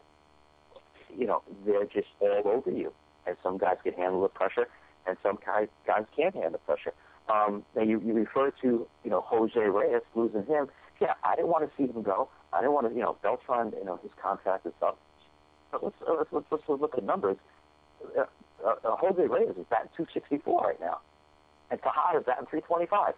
Yes, he's been injured, but he filled in nicely. He filled in very nicely. So, yeah, but wouldn't you have rather have seen Jose Reyes at short and Tejada at second? That was working good last year, and Jose Reyes could have been a reverse situation. He thrived in New York and is not thriving in Miami. So I mean, you have a guy that the fans loved that was able to handle. You see, you're making my argument for me. The players that can handle the pressure that comes with playing in New York City, you got to keep those guys. Now you look at the young players that are on that team right now in the Mets with Neuenhaus and what's the kid's name that's playing the outfield that's fantastically. Yeah, no, not Duda. The other kid that just came. Neuenhaus. No, Neuenhaus. not. I said Neuenhaus. It was the other guy. The Baxter. Who? Baxter, Mike Baxter. No. He just came up, and he's been hitting home runs, and he made like 3 great catches over the last couple of days. Sardazan or what? Galveston? Yeah. Yes. Galveston. Those 3 young players right there, Duda, him, and Neuenhaus. I mean, these are players that the Mets should consider keeping. You watch; those are going to be guys that they put on a trading block, and they're going to try to bring in another Jason Bay. Hey, listen. I know we got to take a break here. When we come back, we'll finish that thought, and then we'll get into football. I think both you and I, we know a little about football, right? A little bit. Billy C. and Brooklyn Mike. We'll be right back. If you want your voice heard on Talkin' Boxing with Billy C., then call our hotline at 845-228-8710. Leave a voicemail. Or you could just tell Billy C. that you like his mustache. Should I ask you your opinion about this idea? I'm just trying to give you the encouragement. Listen, all I need from you is to make sure you don't hang up on people. Right. And if we like your call, we'll play it back on the air. You have the knowledge and wisdom of boxing because of what you do and how well you do it. Leave your name, hometown, and what you think of the show. 845-228-8710. We want to hear you. Talkin' Boxing with Billy C. Every week, 2 hours of the best boxing talk on the radio. There are very few young American fighters being built up into future stars and getting the attention of the networks, etc. And also building personalities again. And this goes not only, I'm not pointing fingers at the networks, I'm also pointing fingers at the promoters. And really, other than Floyd Mayweather, who's out there that has a persona? You have Mayweather, you have De La Hoya. Everybody else, it's a boxing guy. Talkin' Boxing with Billy C. Broadcasting in all corners of the globe, on the web and radio. He would scoff at a stretch of that man, I would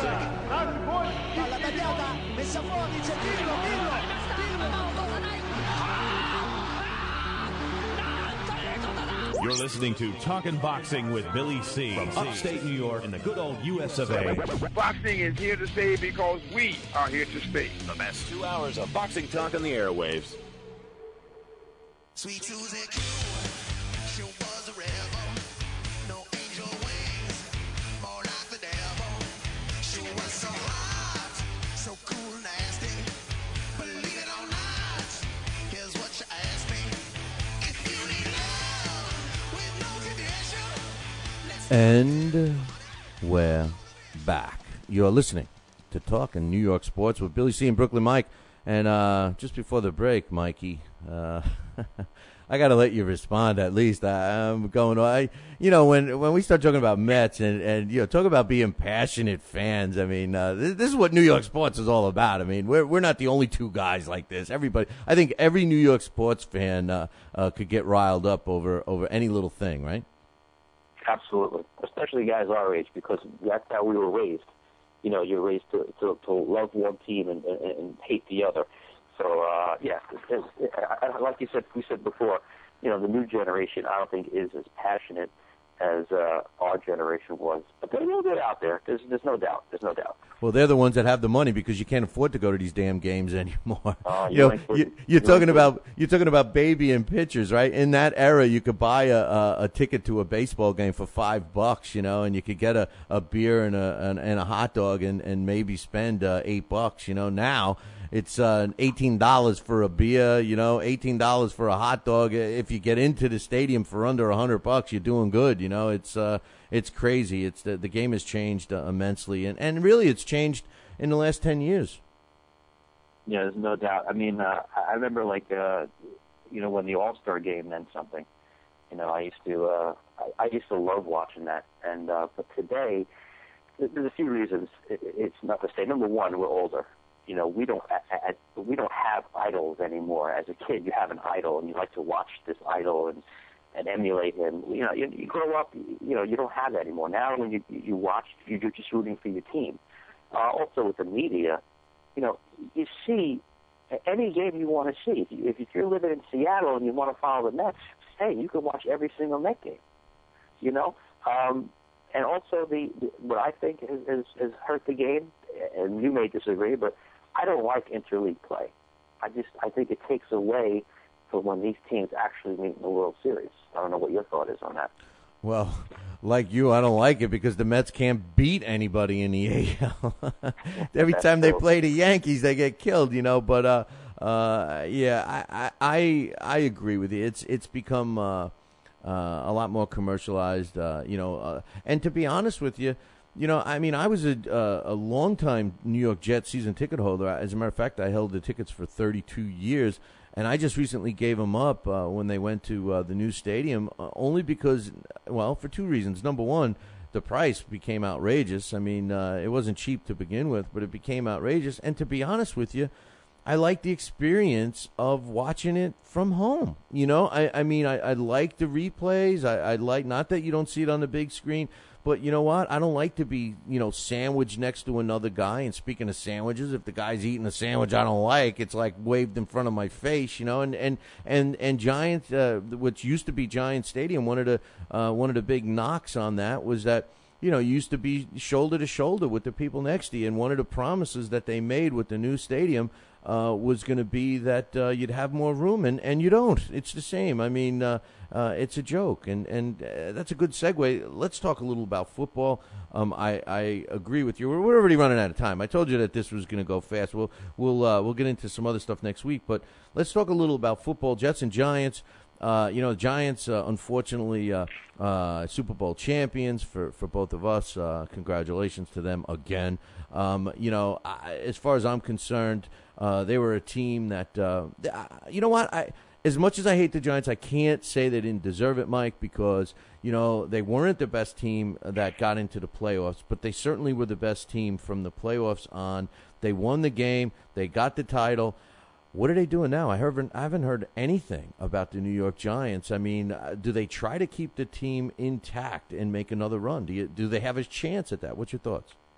Yeah, they lost Mario Manningham, and he's the guy that made that fantastic catch in the Super Bowl. Brandon Jacobs is gone. Listen, everybody criticized Jerry Reese last year, if you remember, for not making moves during the lockout in the off season, whatever you want to call it. He was chastised. He's like, how could you not make moves? Philadelphia went out and got this person, that. Look how many people Philadelphia went out and got, like 4 superstars. That's on paper, Billy. That's on paper. He knew that this team had chemistry. You don't need superstars to win. You need a couple of, obviously maybe utilize a superstar now. No, no ifs, ands, or buts about it. He's an elite quarterback. I hate to say it.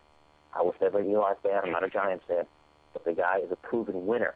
Okay, his numbers may not be as great as Peyton's numbers or Brady's numbers in the regular season, but in the playoffs, he shadows his brother in the playoffs. So right now, besides losing those two guys and who they just drafted, everything is pretty much status quo with the New York Giants. I don't see them going out there and trying to sign a big giant free agent. I think what they have is great chemistry. the defensive line. Come on, you're a Jets fan like me. I'd kill just to get one of those guys. They have 5 guys that can get to the quarterback. Who do we have that can get to the quarterback without, Rex Ryan, with smoke and mirrors and schemes? Who do we have that can just physically get to the quarterback? Where the Giants have Tuck, Jason Pierre-Paul, Osi Umenyiora, Joseph, Canty. All these guys can get to the quarterback. So this team, now, again, they don't normally do well after winning a Super Bowl. So we'll see what happens this year if they follow suit. But I think they're going to stay pat on what they have, and they're not going to break up that chemistry. They got Coughlin coming in for his, 8th season. He's got 2 Super Bowls in 7 years. Why ruin the soup? Why throw another ingredient in the soup if you don't have to? What do you think? I can't disagree. As much as I hate them, I can't disagree. I will say 2 things, and then we could talk about a real football team like the Jets.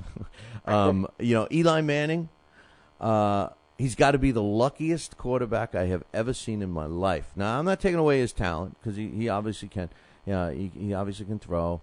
I never thought he was the sharpest tool in the shed. I got to be honest. I just never did. But the luck factor has to be taken in consideration, even if you're the most diehard Giant fan on the planet. If you're not willing to admit that this man has extreme luck, then you're blind. Because if you go back and look at some of the most spectacular plays, you mentioned a great catch and everything else, when he's winging a ball and you can watch, fortunately we have the luxury of watching a replay or anything else. When you watch a slow-mo replay of Eli Manning, when his eyes are looking into the turf and he's winging a ball like he's trying to throw it out of bounds and his arm gets hit and the ball is fluttering in the air and your receiver makes a great catch, I'm sorry, my man, but that's called luck. That's not called a great pass. More credit has to be given to the receiver. Same thing happened a couple of years ago when he got the first Super Bowl, when that football he's guys are hanging all over him. They called it it wasn't a touchdown, but they called it they should have called it an in the grasp rule, and they didn't. He comes out of it, he throws the ball, and it literally sticks in the guy's helmet in his face mask. That, my man, is called luck. So I'm sorry. I give him credit. I've always said to my Giant fan buddies that you gotta, Eli is good, give him time, but I'll tell you, you gotta call a spade. I mean, this guy has extreme luck. As far as your comment about the defense, I agree 110%. The Giants have traditionally had great defenses, whether it be linebackers or line. What makes them so strong is the fact that they can put some pressure on the quarterback with the front four, which is something that the Jets can't do. They haven't been able to do since the sack exchange. I mean, that's how far back that goes. But I will say this. If the Jets miraculously picked up the starting front four of the New York Giants, I guarantee you this, Mike, what would happen is they would come over, put on a Jets uniform, and at least 3 of those 4 guys would pull a hamstring and not be able to play for the rest of the season. What do you think about that? So basically the same logic that we have for the Mets when you put on a Met uniform, your skills are diminishing, you become injured or whatever. So how many I see where you're going with that. How many times has it happened? I mean, realistically, look at it. You remember a guy back in the day, in the '80s, during Kenny O'Brien's era, which incidentally, I couldn't stand Kenny O'Brien, and now I regret how harsh I was on him on those days. If the guy had a decent line, he would have owned the NFL at the time, and if we had a quarterback like him now, a guy that could actually see over the defensive lineman, he would do much better. We had a receiver, Johnny Lamb Jones. He could run 100 miles an hour, but he couldn't catch a football. He didn't have any hands. Remember him? I mean, and he pulled his hamstring a lot. So injuries in the Jets seem to be synonymous. But we got Tebow mania now. What's your thoughts? Listen, when I heard that we got Tim Tebow, I was, you had to shake your head. You just signed Sanchez to a 4-year extension, $53+ million. You figure he's locked in. Okay, they're going to go with this guy. And then you go heavy for Peyton Manning. He tells you, no way, I'm not coming to the Jets. And then when Peyton Manning turns you down, you go hot and heavy for Tim Tebow. It makes no sense to me, Billy. You know, Sanchez and Tebow and the Jets organization, they're all saying the right thing. They're all saying the politically correct thing. But the bottom line is this is going to cause a controversy. As soon as Mark throws an interception, as soon as Mark can't get into the end zone, you know, he's going to be looking over his shoulder. The fans are going to be clamoring for Tebow. You know, they got a new offensive coordinator, you know, Tony Sparano, who was the head coach of Miami Dolphins. Now, maybe you know, but when was Tony Sparano some kind of offensive guru? I don't know if he played once as he was an offensive coordinator once and he got fired. They want to bring back the ground and pound. The problem is, number one, Sean Green is not the back for that. Number two, if you're going to go ground and pound, who's a better quarterback to have in that situation? Tim Tebow. So what are you going to do? You're going to take snaps. We already said they're going to take 10, 15, 20 snaps away from Mark Sanchez and put Tebow in this wildcat situation and give him all these reps. So you're going to take Sanchez. He's going to be thrown off his rhythm, because what quarterback is going to come out of a game in 20 snaps and come back and have his rhythm? I don't care who you are. You could be Otis, Graham. You could be Joe Montana. You could be Dan Marino. You can't do that to a starting quarterback.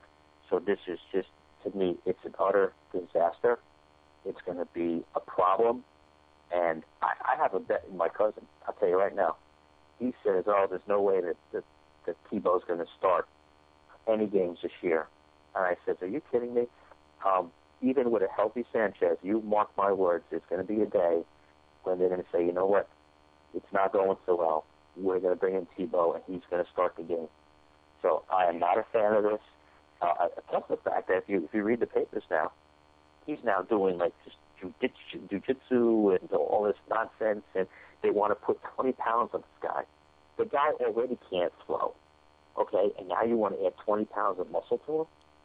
It's going to be worse. You can't hit the broadside of a barn. So basically, this guy is just going to be, a runner. He's going to just, run that wildcat and not throw the ball. It's just a big mess. I don't see it helping the team, whereas everybody else, like I said, Sanchez and the Jets organization said, he brings a different element. He's going to help the team.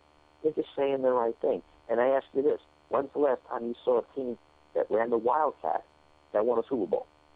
I don't even know I don't even know if a Wildcat team ever got to the playoffs. I have some comments. Number one, I do have a way that Tim Tebow could be a huge asset for the Jets and would help make that offense virtually unstoppable. Hold that thought, because I'll get to that in a second. But I want to address Mark Sanchez here for a minute. I think there's too much blame being put on Mark Sanchez. Now, granted, I'm not going to, say he's the greatest quarterback ever, and I'm certainly not going to say that he was the problem. But here's the situation. The guy comes in as a rookie, does fantastic, does great in the second year. Then what happens? The Jets need to be blamed for Mark Sanchez's inability to punch it in, his inconsistency. Why? I'll tell you why. They got rid of his top 3 receivers last year. Okay, now they weren't great receivers by statistics and everything else. And Jeremy Cotchery, Braylon Edwards, and who's the other guy they lost? It doesn't matter. Braylon Edwards and Jeremy Cotchery or Jericho Cotchery. Jericho, yeah. Yeah, I'm messing up his name. Hey, what? I mess up everybody's name. It doesn't matter who it is. But you get rid of his best 2 receivers, arguably. All right? You take away a running back. They don't draft any running backs. They draft more secondary players than I've ever seen.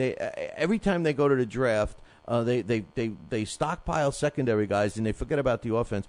And you take away his guys that he's comfortable with, and you insert a couple of other receivers that just didn't get a chance to gel with Sanchez. That's number one.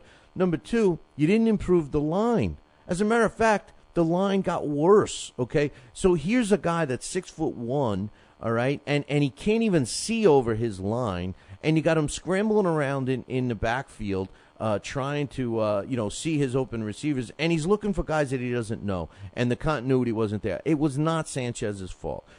As far as Tony Soprano, this guy has never been a winner. You hit it right on the head, Mikey. I mean, he was an offensive coordinator. He gets fired. He somehow lands the coaching job for the Miami Dolphins. And I challenge anyone to show me positive statistics while he was in charge of Miami. They were regarded as one of the most boring teams to watch ever. Now we sprinkle in Tim Tebow and all the talk of the Wildcat and everything else. I'll tell you, you're 100% correct. If they utilize Tim Tebow in a strictly Wildcat offense only, it'll become predictable.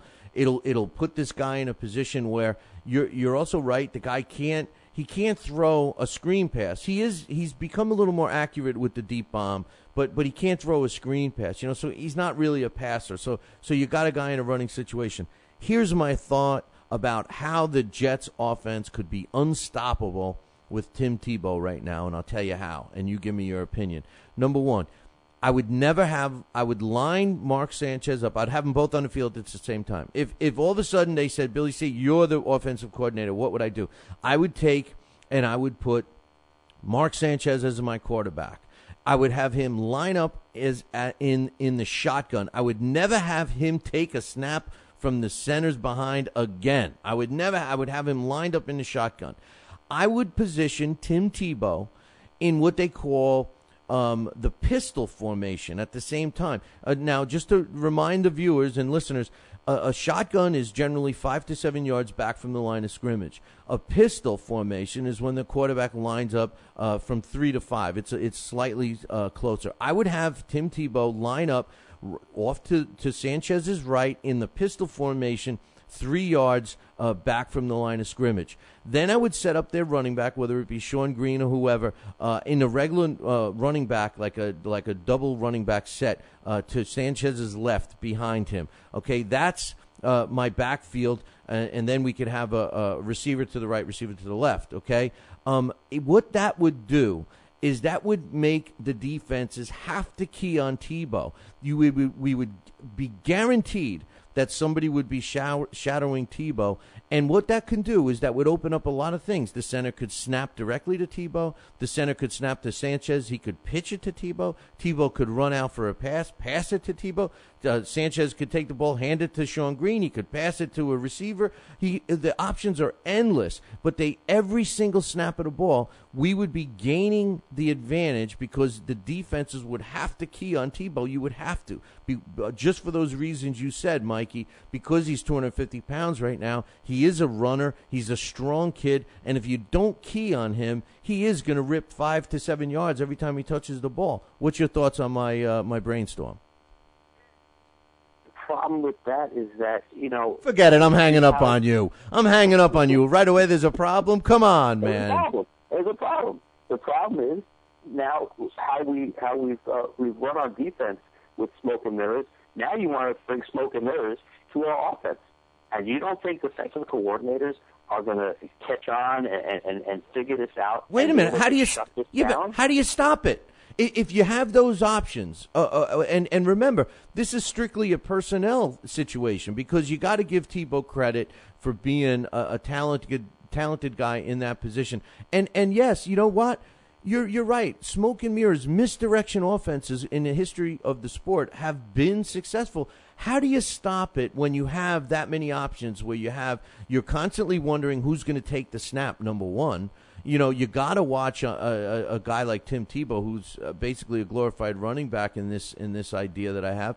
And I mean, how could it be? How could you key on it? How could you figure it out? I have to disagree with you, man. And you don't think Bill Belichick is going to figure this out and be able to stop it? The only way to stop it would be to take a defensive player and key on Tebow. which would open up so many other things. The screen pass, the shuffle pass, a regular handoff would give yourself a whole extra player to break through. It would open up the passing game if you have receivers that can catch the ball. I mean, I'm not saying that it's a smoke and mirror. I'm saying in order to stop it, you're going to have to use a guy. Like, in other words, the defensive schemes, and Bill Belichick is a great example where he's working in areas, hey, you follow our system. I don't care. Your job is to cover this zone, so to speak. You just worry about what comes into your area. That's it. You can't do that with an offensive set like I'm talking about. I disagree. I think you can stop it. And you're giving Tebow so much credit, and you're making him this superstar that's gonna, there's no way you can stop him. And Billy, he's okay. I know. I don't think he's a stud in the NFL. I agree. No, I agree. I agree with you 100%. I don't mean to cut you off, but I agree. Because I don't want you to get my. See, I think you're taking what I'm saying wrong. I'm not saying that he's a superstar. I'm saying that rather than put these two guys in competition, as the masses believe is going to ultimately happen with these two, I'm saying coordinate the offense so that they're on the field at the same time, all the time, not for 15 plays a game. I'm saying make him part of your offensive set, just as you would with two running backs, except you can't line him up as a running back or even a tight end. But, Jesus, he can do both. He could play as a tight end, he could block, and he could run as a running back. And occasionally he can toss the ball. That's my theory behind it. I am not suggesting for a minute that he's a superstar and you got to, put three guys on him. I'm just saying that any offensive set that's set up like that would be hard to defend. Okay, but so what you're willing to do, you're willing to put your backup quarterback at risk for injury because you're going to play him as a running back the whole game. You're saying keep your backup quarterback in the whole game as a running back? That's not going to happen. You know that's not going to happen. It's impossible. He's still the backup quarterback, no matter what you say, and no matter how you want to use him. You can't use him as a running back in the backfield and occasionally throw the ball and occasionally run the ball. He's still the backup quarterback. He's the second backup quarterback. Why don't we label him? Why don't we label him as a running back then? We have a better quarterback in our organization here. Mikey and I are talking like this is our team. The Jets have a better quarterback in the organization as a backup. The kid from Alabama who mysteriously got an injury last year. I mean, if I'm the Jets, I have Sanchez number one. I have the kid from Alabama number two. And I make Tim Tebow a running back, and then all bets are off. Everything that I'm saying could come to fruition. I agree with you about the injury factor because if he gets injured, the way the rules work in the NFL, you put that third string guy in there, that's it. You can't go back to number two. So, why do we have to call him a quarterback? You don't have to call him a quarterback, but he is the quarterback. And I agree with you that Greg McElroy is definitely a better pure passer than Tim Tebow. That being said, Tim Tebow is still the second-string quarterback, and they're not going to use him like that. You know that. I understand what you're saying, but in the real world, that's just not going to happen. And what's going to happen, Billy, as you know, they're going to pull Sanchez out 10, 15, 20 plays a game, and they're going to destroy this offense. That's the problem. If Tim Tebow was not drafted as a quarterback, if he came out of Florida as a tight end or a running back, having him on the team, I'd have no problem with it. But the fact is that he came out as a quarterback, and he won as a quarterback. Sanchez played 16 games last year, won 8. Tim Tebow played 11 games, won 7. Okay? Yes. Did he do it with stroke and bearers? Did he get lucky? Absolutely. Does he stink as a passer? Absolutely. If his pass completion increased by 10%, he'd still be below average. He's a 46% pass completion quarterback. He stinks. Okay? But the fact remains he's still a quarterback. And they will not do this all the time. because you're changing the man's position entirely, and it's not going to happen. That's my problem with it. I understand what you're saying, but I'm just being real about it, and it's never going to happen. Well, it's too bad because I think it could work with those guys, and man, we'll have a lot of time to talk about the Jets and all their problems that we're going to be stressing over for the between now and next year, But anyway, Mike, I tell you, I told you that the 2 hours were going to go fast, and they certainly did. We're at the end of the show here, like I do with the Talkin' Boxing with Billy C radio show. Something that is successful, and we want to get the fans interacting. So if you're listening or watching the replay of the show, we're going to do on a weekly basis. Every time we do the show, we want you to tune in live. We're going to be doing the show live. You can check it out on BillyCBoxing.com on Saturday mornings from 8 to 10 a.m., or you can catch the replay on BillyCBoxing.com or our YouTube channel, so check that out. But we got a couple of things going on right now. First and foremost, we're going to give a trivia question, Mikey. And what we got on the line today is actually nothing to do with a New York team, but I have a Lynn Swann rookie card, a Lynn Swann football rookie card for all the Pittsburgh Steelers fans out there. If you know this answer. Now, I got an easy one here to kick them off with, Mikey, so hopefully somebody will get this one right, and I think you're going to chuckle when you hear it. But for anybody that the first person that gets it right is going to win this Lynn Swann rookie card. You got to email the correct answer to nysports. That's nysports at BillyCBoxing.com. nysports at BillyCBoxing.com. If you're the first one that gets this trivia question right, you're going to win this prize. Here's the question. It's an easy one, Mike. The first New York football team to win the Super Bowl was the New York Jets. They beat the Baltimore Colts 16-7 in 1969 for Super Bowl III. The question is, who were the head coaches of both these teams? Who was the head coach of the New York Jets, and who was the head coach of the Baltimore Colts? If you know this answer and you're the first one, email me, NewYorkSports at BillyCBoxing.com, and you're going to get the Lynn Swann rookie card from the Pittsburgh Steelers. Yeah, I think you know that one, don't you, Mike? Exactly. So I can't win the card. No, you're not allowed. Don't be stocking up on your prizes. All right. And like we do on the other show, we're going to close the show today with this day in history. Except we got a little twist. Every time we do a this day in history, we're going to do a this day in New York sports history. So on this day, July 14th, we have a couple of things that took place in New York on this day. In 1912.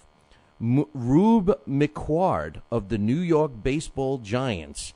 Now, this is ironic that I picked this day in New York sports history based on a lot of comments that my man Brooklyn Mikey made about pitching today, because on this day in 1912, Rube McQuard loses both ends of a doubleheader in St. Louis. The first one, he came in as the relief pitcher, and the St. Louis Cardinals beat the New York Baseball Giants 3-2. And guess what? He was the starting pitcher in the second game, and he lost that one 4-2. That's what took place in 1912. In 1986, a former Rangers captain, and at the time he was the color man for Rangers hockey, Phil Esposito, was named the New York Rangers general manager. And in 1996, the Knicks acquired forward Larry Johnson from the Charlotte Hornets in trade for Anthony Mason and Brad Loha. So that's what happened on this day, July 14th, in New York sports history.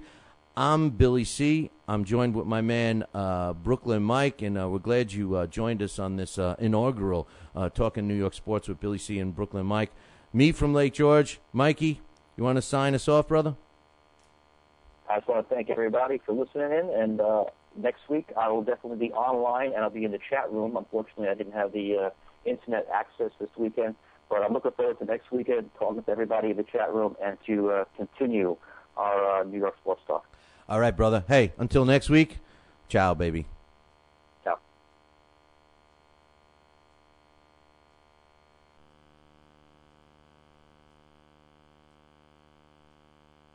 Mike, you still there? Yeah, I'm still here. Hey, hold on a sec. Okay.